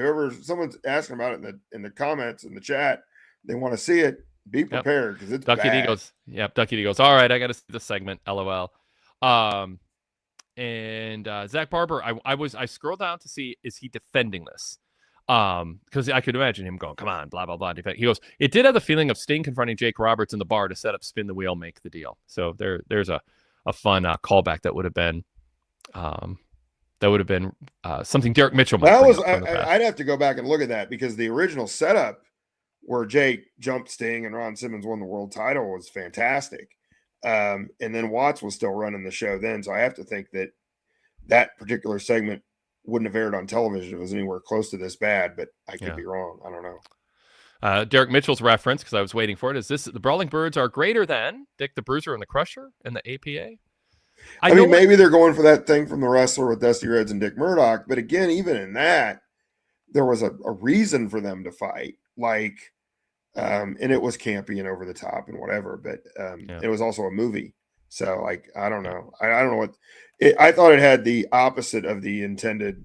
I assume the intended purpose was to make me more interested in watching these women wrestle, and it made me feel like they were more cartoon characters, and they've come across it. Particularly Jamie Hayter at times has come across as very compelling. Yeah, it establishes their characters in a way that makes you see them as zany, cartoonish people in a company that isn't trying to present a product that can exist in the real world. And I mean, I just don't think anything and they placed it right as you're building up to this main event, which is like the biggest sporting thing we can have. It was cuteness in a tone deaf manner that doesn't belong on a show where the leader has a vision for what he wants his product to be. It felt out of place in pro wrestling in general. I don't think I'd ever approve of this. It's almost like Gorgeous Ladies of Wrestling. I mean, I would put the tone there. Just super campy. And it to me, it is a manifestation of evidence that there are people deciding what to do who don't put it through a filter or a process of deciding, does this fit the tone of the product? There should be somebody at the top, Tony Khan, who says, no, here's the tone of our product. All kinds of TV shows have, the Emmy Awards came out, and you look, or the nominations, you look at all the different nominees, and they all have like these different premises and setups, and some are absolutely sort of ridiculous or outlandish or whatever. And yet at the same time, they all are consistent with episode to episode and segment to segment. And there are scenes that happen in some of the nominated shows that would not belong in a different show. So basically decide what you're going to be and then do that and do it consistently. I mean, DTF St. Louis is going to have scenes that do not belong in the pit. They just, so Pluribus is going to have scenes that don't belong in Hacks. Decide what you're going to be and then be good at doing it. And don't do something because it's kind of fun and light if it completely undercuts the tone of your product. You brought up Tony Khan earlier. This is my hope, and it doesn't excuse it, that some producer put this thing together and it was their pet project.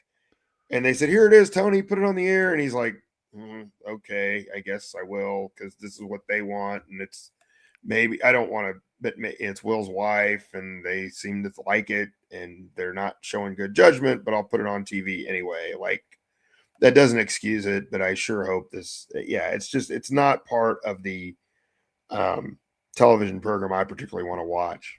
And it's what a lot of people try to avoid, which is why they're watching AEW in the first place. Yeah, exactly. Yep, well put. All right, super chat from Zach Barber. Thank you, Zach. Kenny living those great words from Toby Keith. I ain't as good as I once was, but I'm good once as I ever was. I'm as good once as I ever was. Yeah, he left out one thing that one word that tripped me up. Sorry, Zach. I ain't as good as I once was, but I'm as good once as I ever was. Yeah. Yep.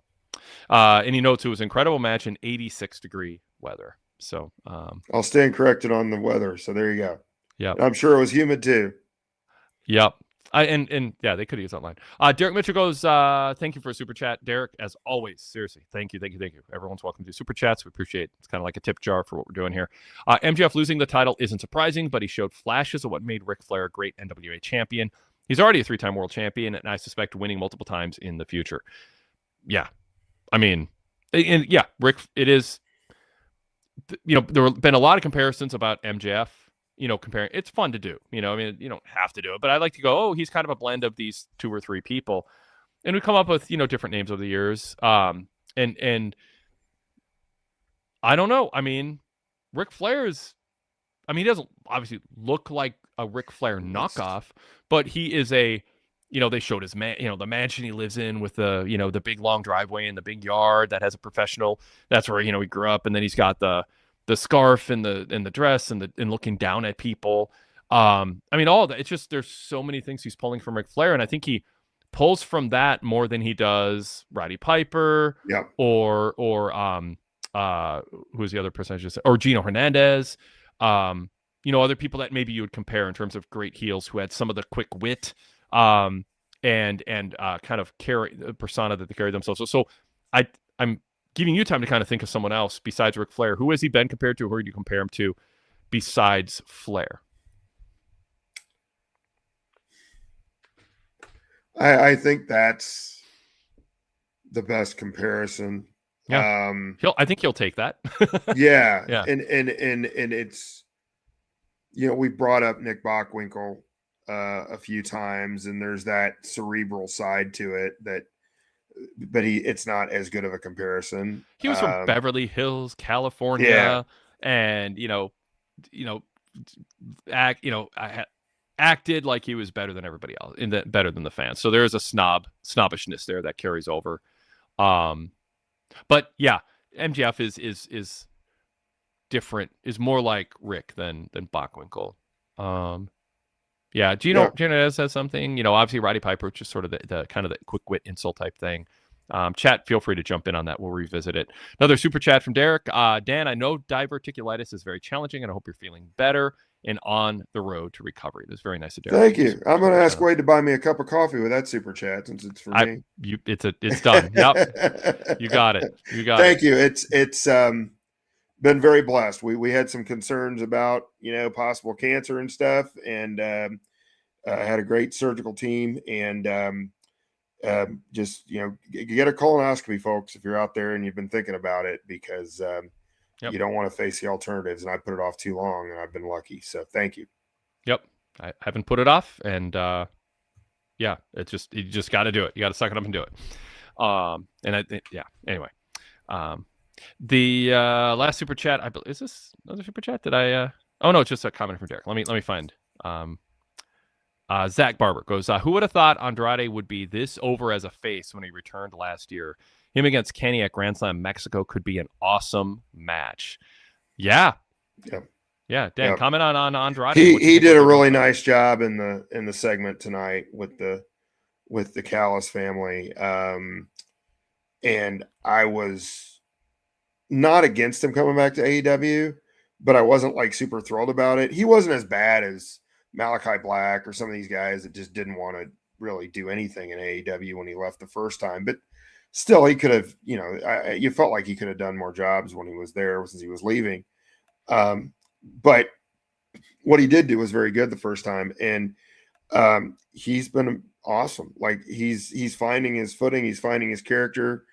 And again, it's a wrestling baby face. Like, maybe he's not all 100% politically, I don't want to politically correct, but you know what I mean? He's just kind of, he's a daring baby face, and it's compelling to people. And he seems to, I assume this is somewhat related to the way he presents himself in real life. It just feels like it. It feels authentic. Yeah. And I think that's great. And I kind of like, him and Darby teaming up. It seems weird, but if they go somewhere with that, they would be willing to team up against this dastardly group of heels. I think that's good. So is Darby losing a bit of his cool factor with the booby trapping of things? That this is a little Danhausen-esque. Sorry, another WWE with the laboratory. I'll have to think about that. I don't remember what else he's done. The bag at the top of the cage for Kevin Knight getting zapped. Oh yeah. It's getting there. It's okay for now. It's okay for now. I'll allow it so far, but we don't need to keep trying to top it. I'll say that. It's keep it in moderation. Yeah. Let's see. Derek says, I think early Ric Flair during his first two title reigns when he was touring the territories, MJF really has some of those traits more than Piper or Gino Hernandez. Another good. This is Ducky D goes, what about Shane Douglas? ECW Shane Douglas.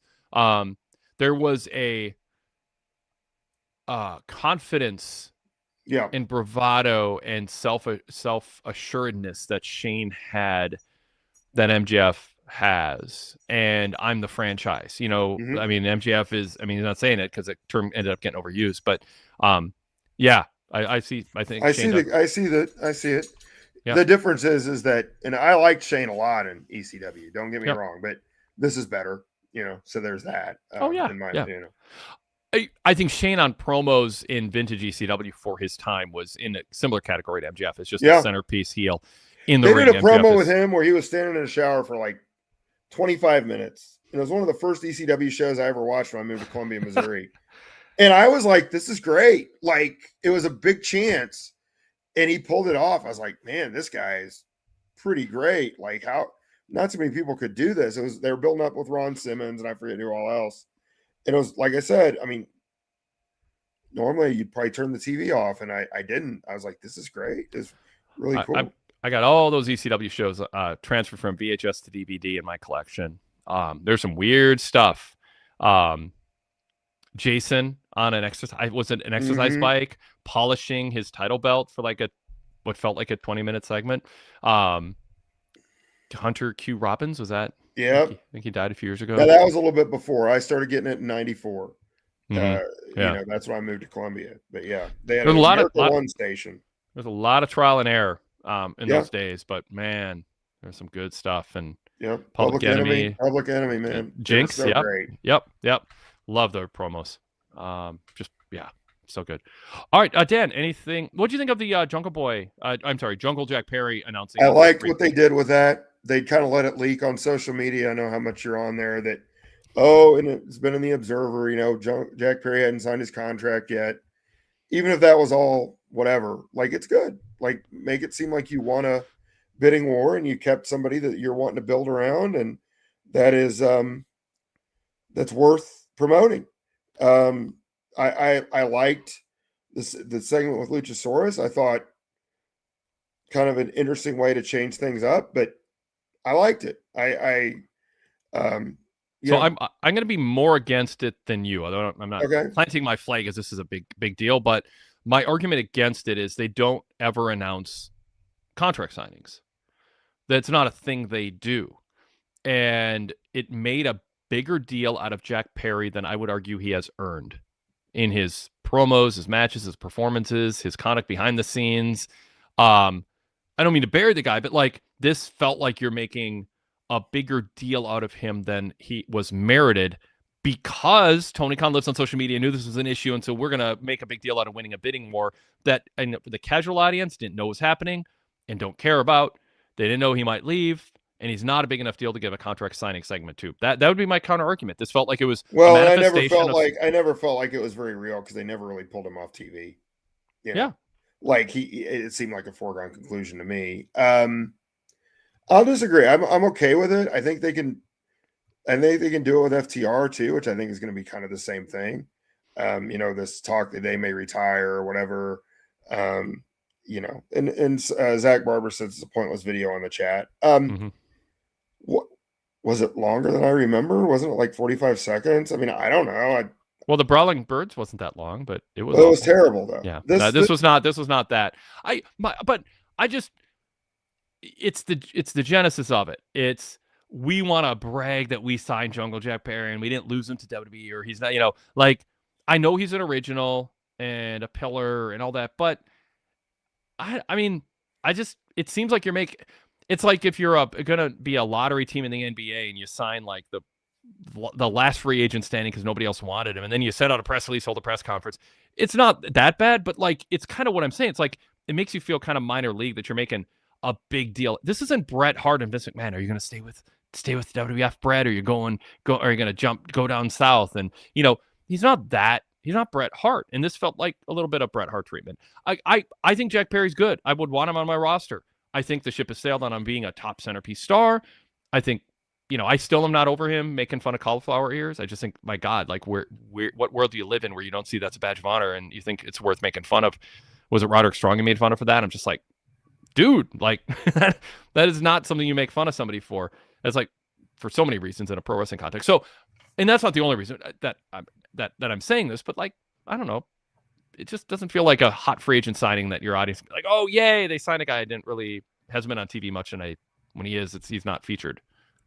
Well, to me, it's a signal they may be building around him a little bit, and they have something for him. If it's not, then it's pointless. They did a few of those with Scorpio Sky, and then he stayed off TV for a year. That's so weird. So let's see that. But if they're going to follow up with it, I don't think it's bad to brag about how he's committed to AEW and that they feel like he's worth investing in. And frankly, I think in retrospect, he probably didn't get the fairest deal with the whole Punk thing. I don't want to relitigate it all, but maybe they feel like they owe him a little something from that. I don't know. That's not a great reason to make a TV decision. But again, I thought you're focusing on a talent that you seem to think has potential, and it may be a different perspective than you'd prefer, but I don't mind those kind of segments every so often, and it becomes more a matter of what they do with it. So, I guess I thought it wasn't that big of a deal for one, and for two, I thought I kind of liked it. My an equal objection is just don't do something that nobody cares about, and you're only doing it because of social media. Like it is kind of a fault line, and I think AEW that Tony Khan leans that way so much. But yeah, not a big deal. And if they're going to push them and it makes them seem like a bigger deal, maximize what you can out of them by making it seem like it's a big deal. Derek Mitchell, the final super chat that I haven't gotten to. The show's called Beach Break, but Andrade. Oh wait, no, I didn't read that. Oh no, I don't think so. No, Andrade. I read it, but not out loud. But Andrade looks like a Mexican version of a Peaky Blinder wearing a suit and trench coat in the middle of summer. That cracked me up. I liked it. It's Andrade. Like I said, he's finding his footing for sure as a character, and he's comfortable in his own skin, and he's entertaining. So he's been one of the nicest additions / improvements to the roster this year, I'd say. Yeah. Tampa notes in the chat, attended. He said, I was live at the show, was also live at Mania this year and all the surrounding events and Backlash. And Tampa Knowles. Is it Knowles? Yeah, Tampa Knowles says, this was hands down the best show I've been to all year. So, been to WrestleMania. Feel free to elaborate. If we're running out of time, we probably can't bring you on. But if you called instantly, we might bring you on for a minute or two. If you want to grab the link in PWTorch in my TV report, if you're up for that. But we're wrapping up soon, so if you're going to do that, do it fast. Bob, by the way, as far as Jack Perry goes, I lost all Bob Bowman says, I lost all respect for the dude when he acted like the victim coming out of the CM Punk fight. I think there's a lot of blame to go around on both sides on that one day. And he said he didn't want to relitigate it. We won't. But because there are stories about Punk and AEW that are inexcusable. But Perry didn't help matters, and I don't think Tony Khan appreciated, whatever Perry felt he was justified doing. I don't think Tony Khan appreciated that, given what Punk meant to business and how he's trying to repair things. Bob Bowman goes, if Jack Perry retired today, does anyone notice or anyone care? All right. And Jack Barber goes, it's not like there was a bidding war for Jack Perry. But Ducky D goes, Jack Perry was a day one guy. They did something like that for Danny Garcia. They take pride in bringing back their young guns who have options. Yeah, fair enough. Yep. Yeah, I don't want to over-focus on it, but... No, I agree. I just... Because the chat did, I brought up again, because we had some differing opinions there. I do have some criticism of the show in general. I could be wrong about this, and AEW doesn't usually do this. And it's fine to be in the business of Protocata.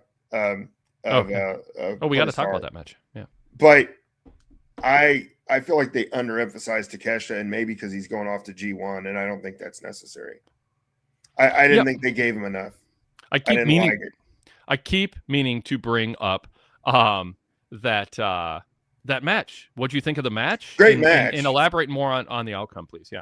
It was a great match. Fletcher beat him clean, if I remember correctly, and reasonably clean anyway. I'd have to go back and look. And after the match, they just kind of treated it. They didn't really focus on Takeshita at all. And I'm like, he's a top 8 guy in your company for sure. And he's going to do G1, but you should I don't know. The way it was presented by the announcers, I didn't like it. I thought they undersold the importance of that win. They went right on to this Don Callis family drama, and Mick Foley came out for some reason. I'm surprised there wasn't a broom to sweep Takeshita out of the ring. Yeah, it kind of had that vibe. Yeah, I didn't like it at all, and that's not how you should treat your stars, unless he's going to New Japan full time or something. I thought it was not a good treatment of one of your best guys. And that was going to be the main event this week, and then they went to Kenny instead. And instead, we haven't talked about it an hour into the show. Yeah, and partially because they didn't treat it like a big deal after it was over. That's part. Yeah, no, you're right. I mean, that's part of it. It was a 17-minute match. It was intense, hard hitting, really good. An example of the current modern style with that generation. And I think Takeshita will be fine. I don't mean to oversell it. Sure. But it's just why make him do it himself? You're supposed to be in the Takeshita business. That was just not I didn't think it was a very respectful presentation.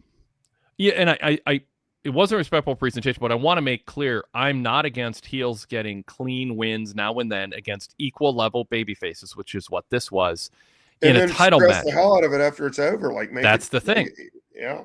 That's what I'm emphasizing is I don't want people to think, oh, Dan's against clean jobs or clean finishes. That's not what you're saying. What you're saying is there's enough backstory here. They built up to this. It was an ex-Callis family member and a current one, and their rivals, former partners. It should not feel like something we forgot to talk about for the first hour and a half of the show. Now I keep intending to bring it up and then don't, because we talk about Jack Perry and the Brawling Birds, and sports and zappers. But nevertheless, it was a really good match. I will say this, and I want, as someone who's watched tons of New Japan, obviously, Dan, I am at a point where I would like to see a dialing back of the arbitrariness of the long-term impact of big moves in matches where wrestlers pop up after eating a big move. I thought that it is getting abused. And I thought Kyle Fletcher abused it in this match. I think it's a great spot to do now and then, and I think it should be reserved for a Kenny Ospreay moment. Kenny kicked out at 1 tonight. It was fine. It was good. Yep. Yeah. That was the only. Yeah. Yeah, exactly. So my point is, Fletcher just like took these brutal shots, and it wasn't like, oh, like I think you can get away with if someone gets knocked down, if you're going to do the spot where both guys are knocked down and slow to get up, and you're kind of taking a breather, you can have an adrenaline rush with one guy, one last surge to knock the opponent down, who's also barely standing, but it's like the last gasp. What I don't like is when you take a brutal move or a series of moves, and then sell, and you pop and you make a big comeback, and you're not showing any effects from moves that might be the equivalent of the move later in the match that's going to end it. I think Kyle Fletcher's abusing it, and I just stylistically, philosophically, I would like to see wrestling today dial back on that and be more consistent with selling and not go sort of like cheap heat. It's like a cheap pop. Whoa, he popped up. And I don't want to see Twitch people going, oh my God, Kyle Fletcher popped up from all those moves. Like, don't play to that. Tell us a story that's more believable, Dan. No, absolutely. They did some stuff on the ring apron that didn't even get sold that much. So it's, I'm trying to read my notes on that one again. Yeah. Sometimes it's more harmful than helpful because my handwriting's so bad. But tell me about it. But yeah, very good match. But just it didn't.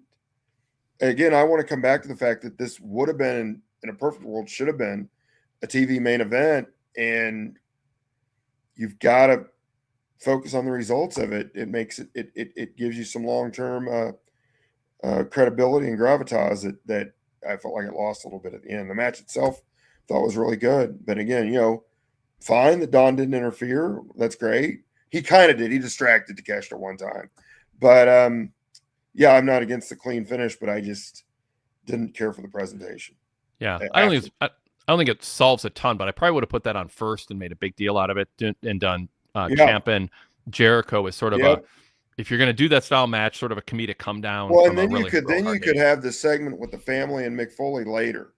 Yep. Like it almost felt like we're going to get off of this thing and we're going to bring Mick Foley out here, and then is Fletcher on his side when he's threatening Don, and like it just, to me, it's like you don't need to take the focus away from what we just saw. Yeah, what we just saw was pretty great. Speaking of Mick Foley, Derek Mitchell goes, Mick's a wrestling legend, but every time he pops up on TV, it looks like he just emerged from a 3-week camping trip and forgot to head home first. That is a feature, not a flaw for Mick Foley, not Kenny Omega over the years. Kenny needed to dress for the part of being a serious main event guy, but Mick Foley is. He's a sweatpants, flannel shirt, whatever. I don't have a problem with the way he looked. And I'm surprised AEW hasn't made a bigger deal out of acquiring him. I mean, they mentioned him in passing, but you signed him. I would do more with him. So, the talk about the shoes and the pets, I was okay with that. I mean, I've seen some people not like the thing about here's my dog, but that's fine. It's fine. Mick's quirky. He built it up to a good line. So it was good. Exactly. Yeah. We can get acquainted. It's my left shoe's going to get I'm not sure I think his schedule's easing up. Like, I think he hasn't been as available as possibly that they would have liked just to go to all the shows. So we'll see that moving forward. And I'm sure something will come down with him and Don, I'm sure, at some point. And they don't have to build that too quickly. But again, they just kind of shoot him off the ring. He disappeared. And then they did. And then they have the Andrade challenge, but then they also have the challenge from Mike Bailey Knight. Saturday. Oh, yeah, Kevin. Yeah, Mike Bailey challenging him. Yeah, to the national title. So it's, I like that. I thought Bailey just good old school babyface promo. That's fine. A little weird. He kind of stared off at the end, but it's all right. That's what's neat about him. He's not trying to be cool. He's the guy. If you came to his house, he'd be like, "Hey, come on in. I'm going to show you all my karate trophies." And you'd go in the basement, and you weren't mentioned that, But there'd be like a door that you would be scared to open. Anyway. Not to go to that dark place ago. That was a fun bit we did, however many months ago. What was I going to say about? I don't know. It wasn't super important, but Fletcher maybe, Mick Foley. I don't know. I don't recall. Dan, anything else before we take a look at my notes here? No, I wanted to mention like I said, I had a little smiley face next to Jack Perry, so I did like that. I'm just going to stick behind what I Yeah, my original thought was there. I won't disown you over disagreeing with me on that. Good. Yeah, I don't think anything else. All right, I'm gonna. Oh, there was a chance to bring up. I thought, and this is totally silly, but they kept talking about how hot it was. It's like they could have said, "Well, Taz, I've been in the ECW arena. Like you wrestled in a building that was just unbelievably hot for years. You can relate." But yeah, Taz did mention that he's wrestled in, but he didn't say that building. They could have done a little insider thing there. I thought that would have been cute and not distracted from the show, but. That was just my thought. I was like, yeah, I was in the ECW arena, and one of the most sweaty experiences of my life. Yes. By the way, everyone, check out PWTorch for Greg Canner's AEW Dynamite hits and misses column. It's written. It'll get posted either tonight or tomorrow. I want to speed read, Dan, if you've got the energy. If you don't, let me know. Okay, cool. I want to read JB from Detroit's email because he's always got good stuff and just rapid fire bullet points here on a few things maybe we didn't talk about. One, I thought it was wise to open the show with a spirited Kenny Omega babyface promo. It was from the heart and believable from Kenny and clearly laid out the stakes of the match, his legacy in AEW, and how he's at peace either way. I did think the at peace either way thing made it feel like I'm rooting for him to win, but I don't hate this clause because he does seem like I just want to see if I'm good enough. And if I am, great. Exactly. No, the clause, that's why I felt like it added to the story. That's why I'm not against it. Yep. Number two, the power drill stuff is stupid, but at least security team didn't even allow Ciampa to come close to using it, as everyone knows it wasn't going to happen. A respectable security crew was a nice change of pace, though. Yeah, no one's beating up security guys anymore. I'll take that victory lap. I think I drew enough attention to that. It had to at some point permeate the planning stages of these segments. Number three, AEW actually highlighted the cool, unique venue in the entire area of St. Pete Clearwater. Wade has been calling for this since the company's inception. Fourth bullet point. I also liked how AEW made an effort tonight to hype the main event. They interviewed Ospreay about how he's feeling about the MJF Omega main event later, and then had MJF interrupt. I particularly enjoyed how MJF is clearly bothered by the fact that everyone's talking about Ospreay Omega at Wembley and not him. The scuffle between the two also cast doubt on the center of tonight's main event, as many might see their brawl as a sign that they're building to MJF Ospreay at Wembley. Yes, it was a good misdirection. I like that. Mm-hmm. A very fun match between Fletcher and Takeshita. I hope that Fletcher taking the title off of Takeshita means they plan to move Takeshita to the main event scene sooner rather than later. It's a weird way to go about it, losing clean to a guy who's not in the main event. I like the idea of giving Fletcher the Mick Foley rub and helping give him legit heat. Mick looked and sounded relatively good. I agree with that. Do you agree with that, Dan? Yep. It feels as though Kevin Knight has kayfabe heat with the Callis family rather than being part of it. Yeah, what'd you make of Kevin Knight? Like, he didn't seem like he was totally on board with the Callis family. I think it's more that he's just completely self-centered, and he has been from the beginning. So Don has indulged that so far, and he does that with some of his guys. He's done it with Fletcher in the past. So I think it could lead to breakup. It could just lead to he may have heat with the rest of the family, but Don may still make him his favorite. So that's the question. Yeah, I think it's okay. I mean, yeah, I hope it's if intentional. His character is supposed to be kind of this arrogant, self-centered, whatever. Yep. So, yeah. Darby Allin booby trapping everything over the last few weeks is certainly within character for him. I'm not sure. But there's an endorsement of it, I guess. I like how they structured the Mox Ospreay tag match tonight. It shows a cohesive unit that has very clearly been training and learning together. Is there any possibility that at some point Mox and Ospreay agree to go after the tag titles? What do you think, Dan? Down the road, maybe. It's not. Yeah. You know. I think they'll end up wrestling each other before they go after tag titles, just given the calendar. All right, Tekla. The last time I went to a casino and I won $10K and had a stripper on my lap, so I'm curious to see about this casino. So he goes, yeah, Tekla's so uniquely weird on commentary, it somehow just works. I feel as though Willow wasn't out very long. Was it really necessary for her to vacate the TBS title? I guess that she has a ready-made heel-face matchup with Tekla at Redemption now. Honestly, feel as though that match could go either way. It would make more sense for a Mercedes Willow match based on their history and the heel-face alignment.